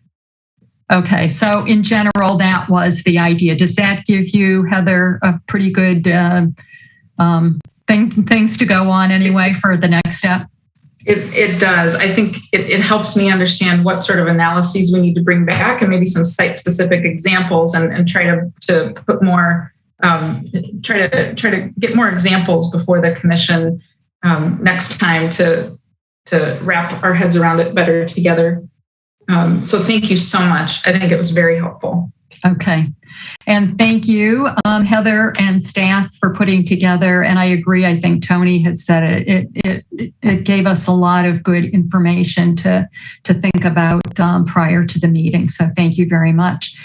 And with that, I would be, is there any business by members or announcements? Seeing no raised hands, I would be looking for a motion to adjourn. Moved by Commissioner Cantrell, seconded by Commissioner Solheim, and I will assume unanimous consent unless I see a raised hand to object. Seeing no raised hands, we are adjourned, and I will see you on Monday. Thank you, everybody.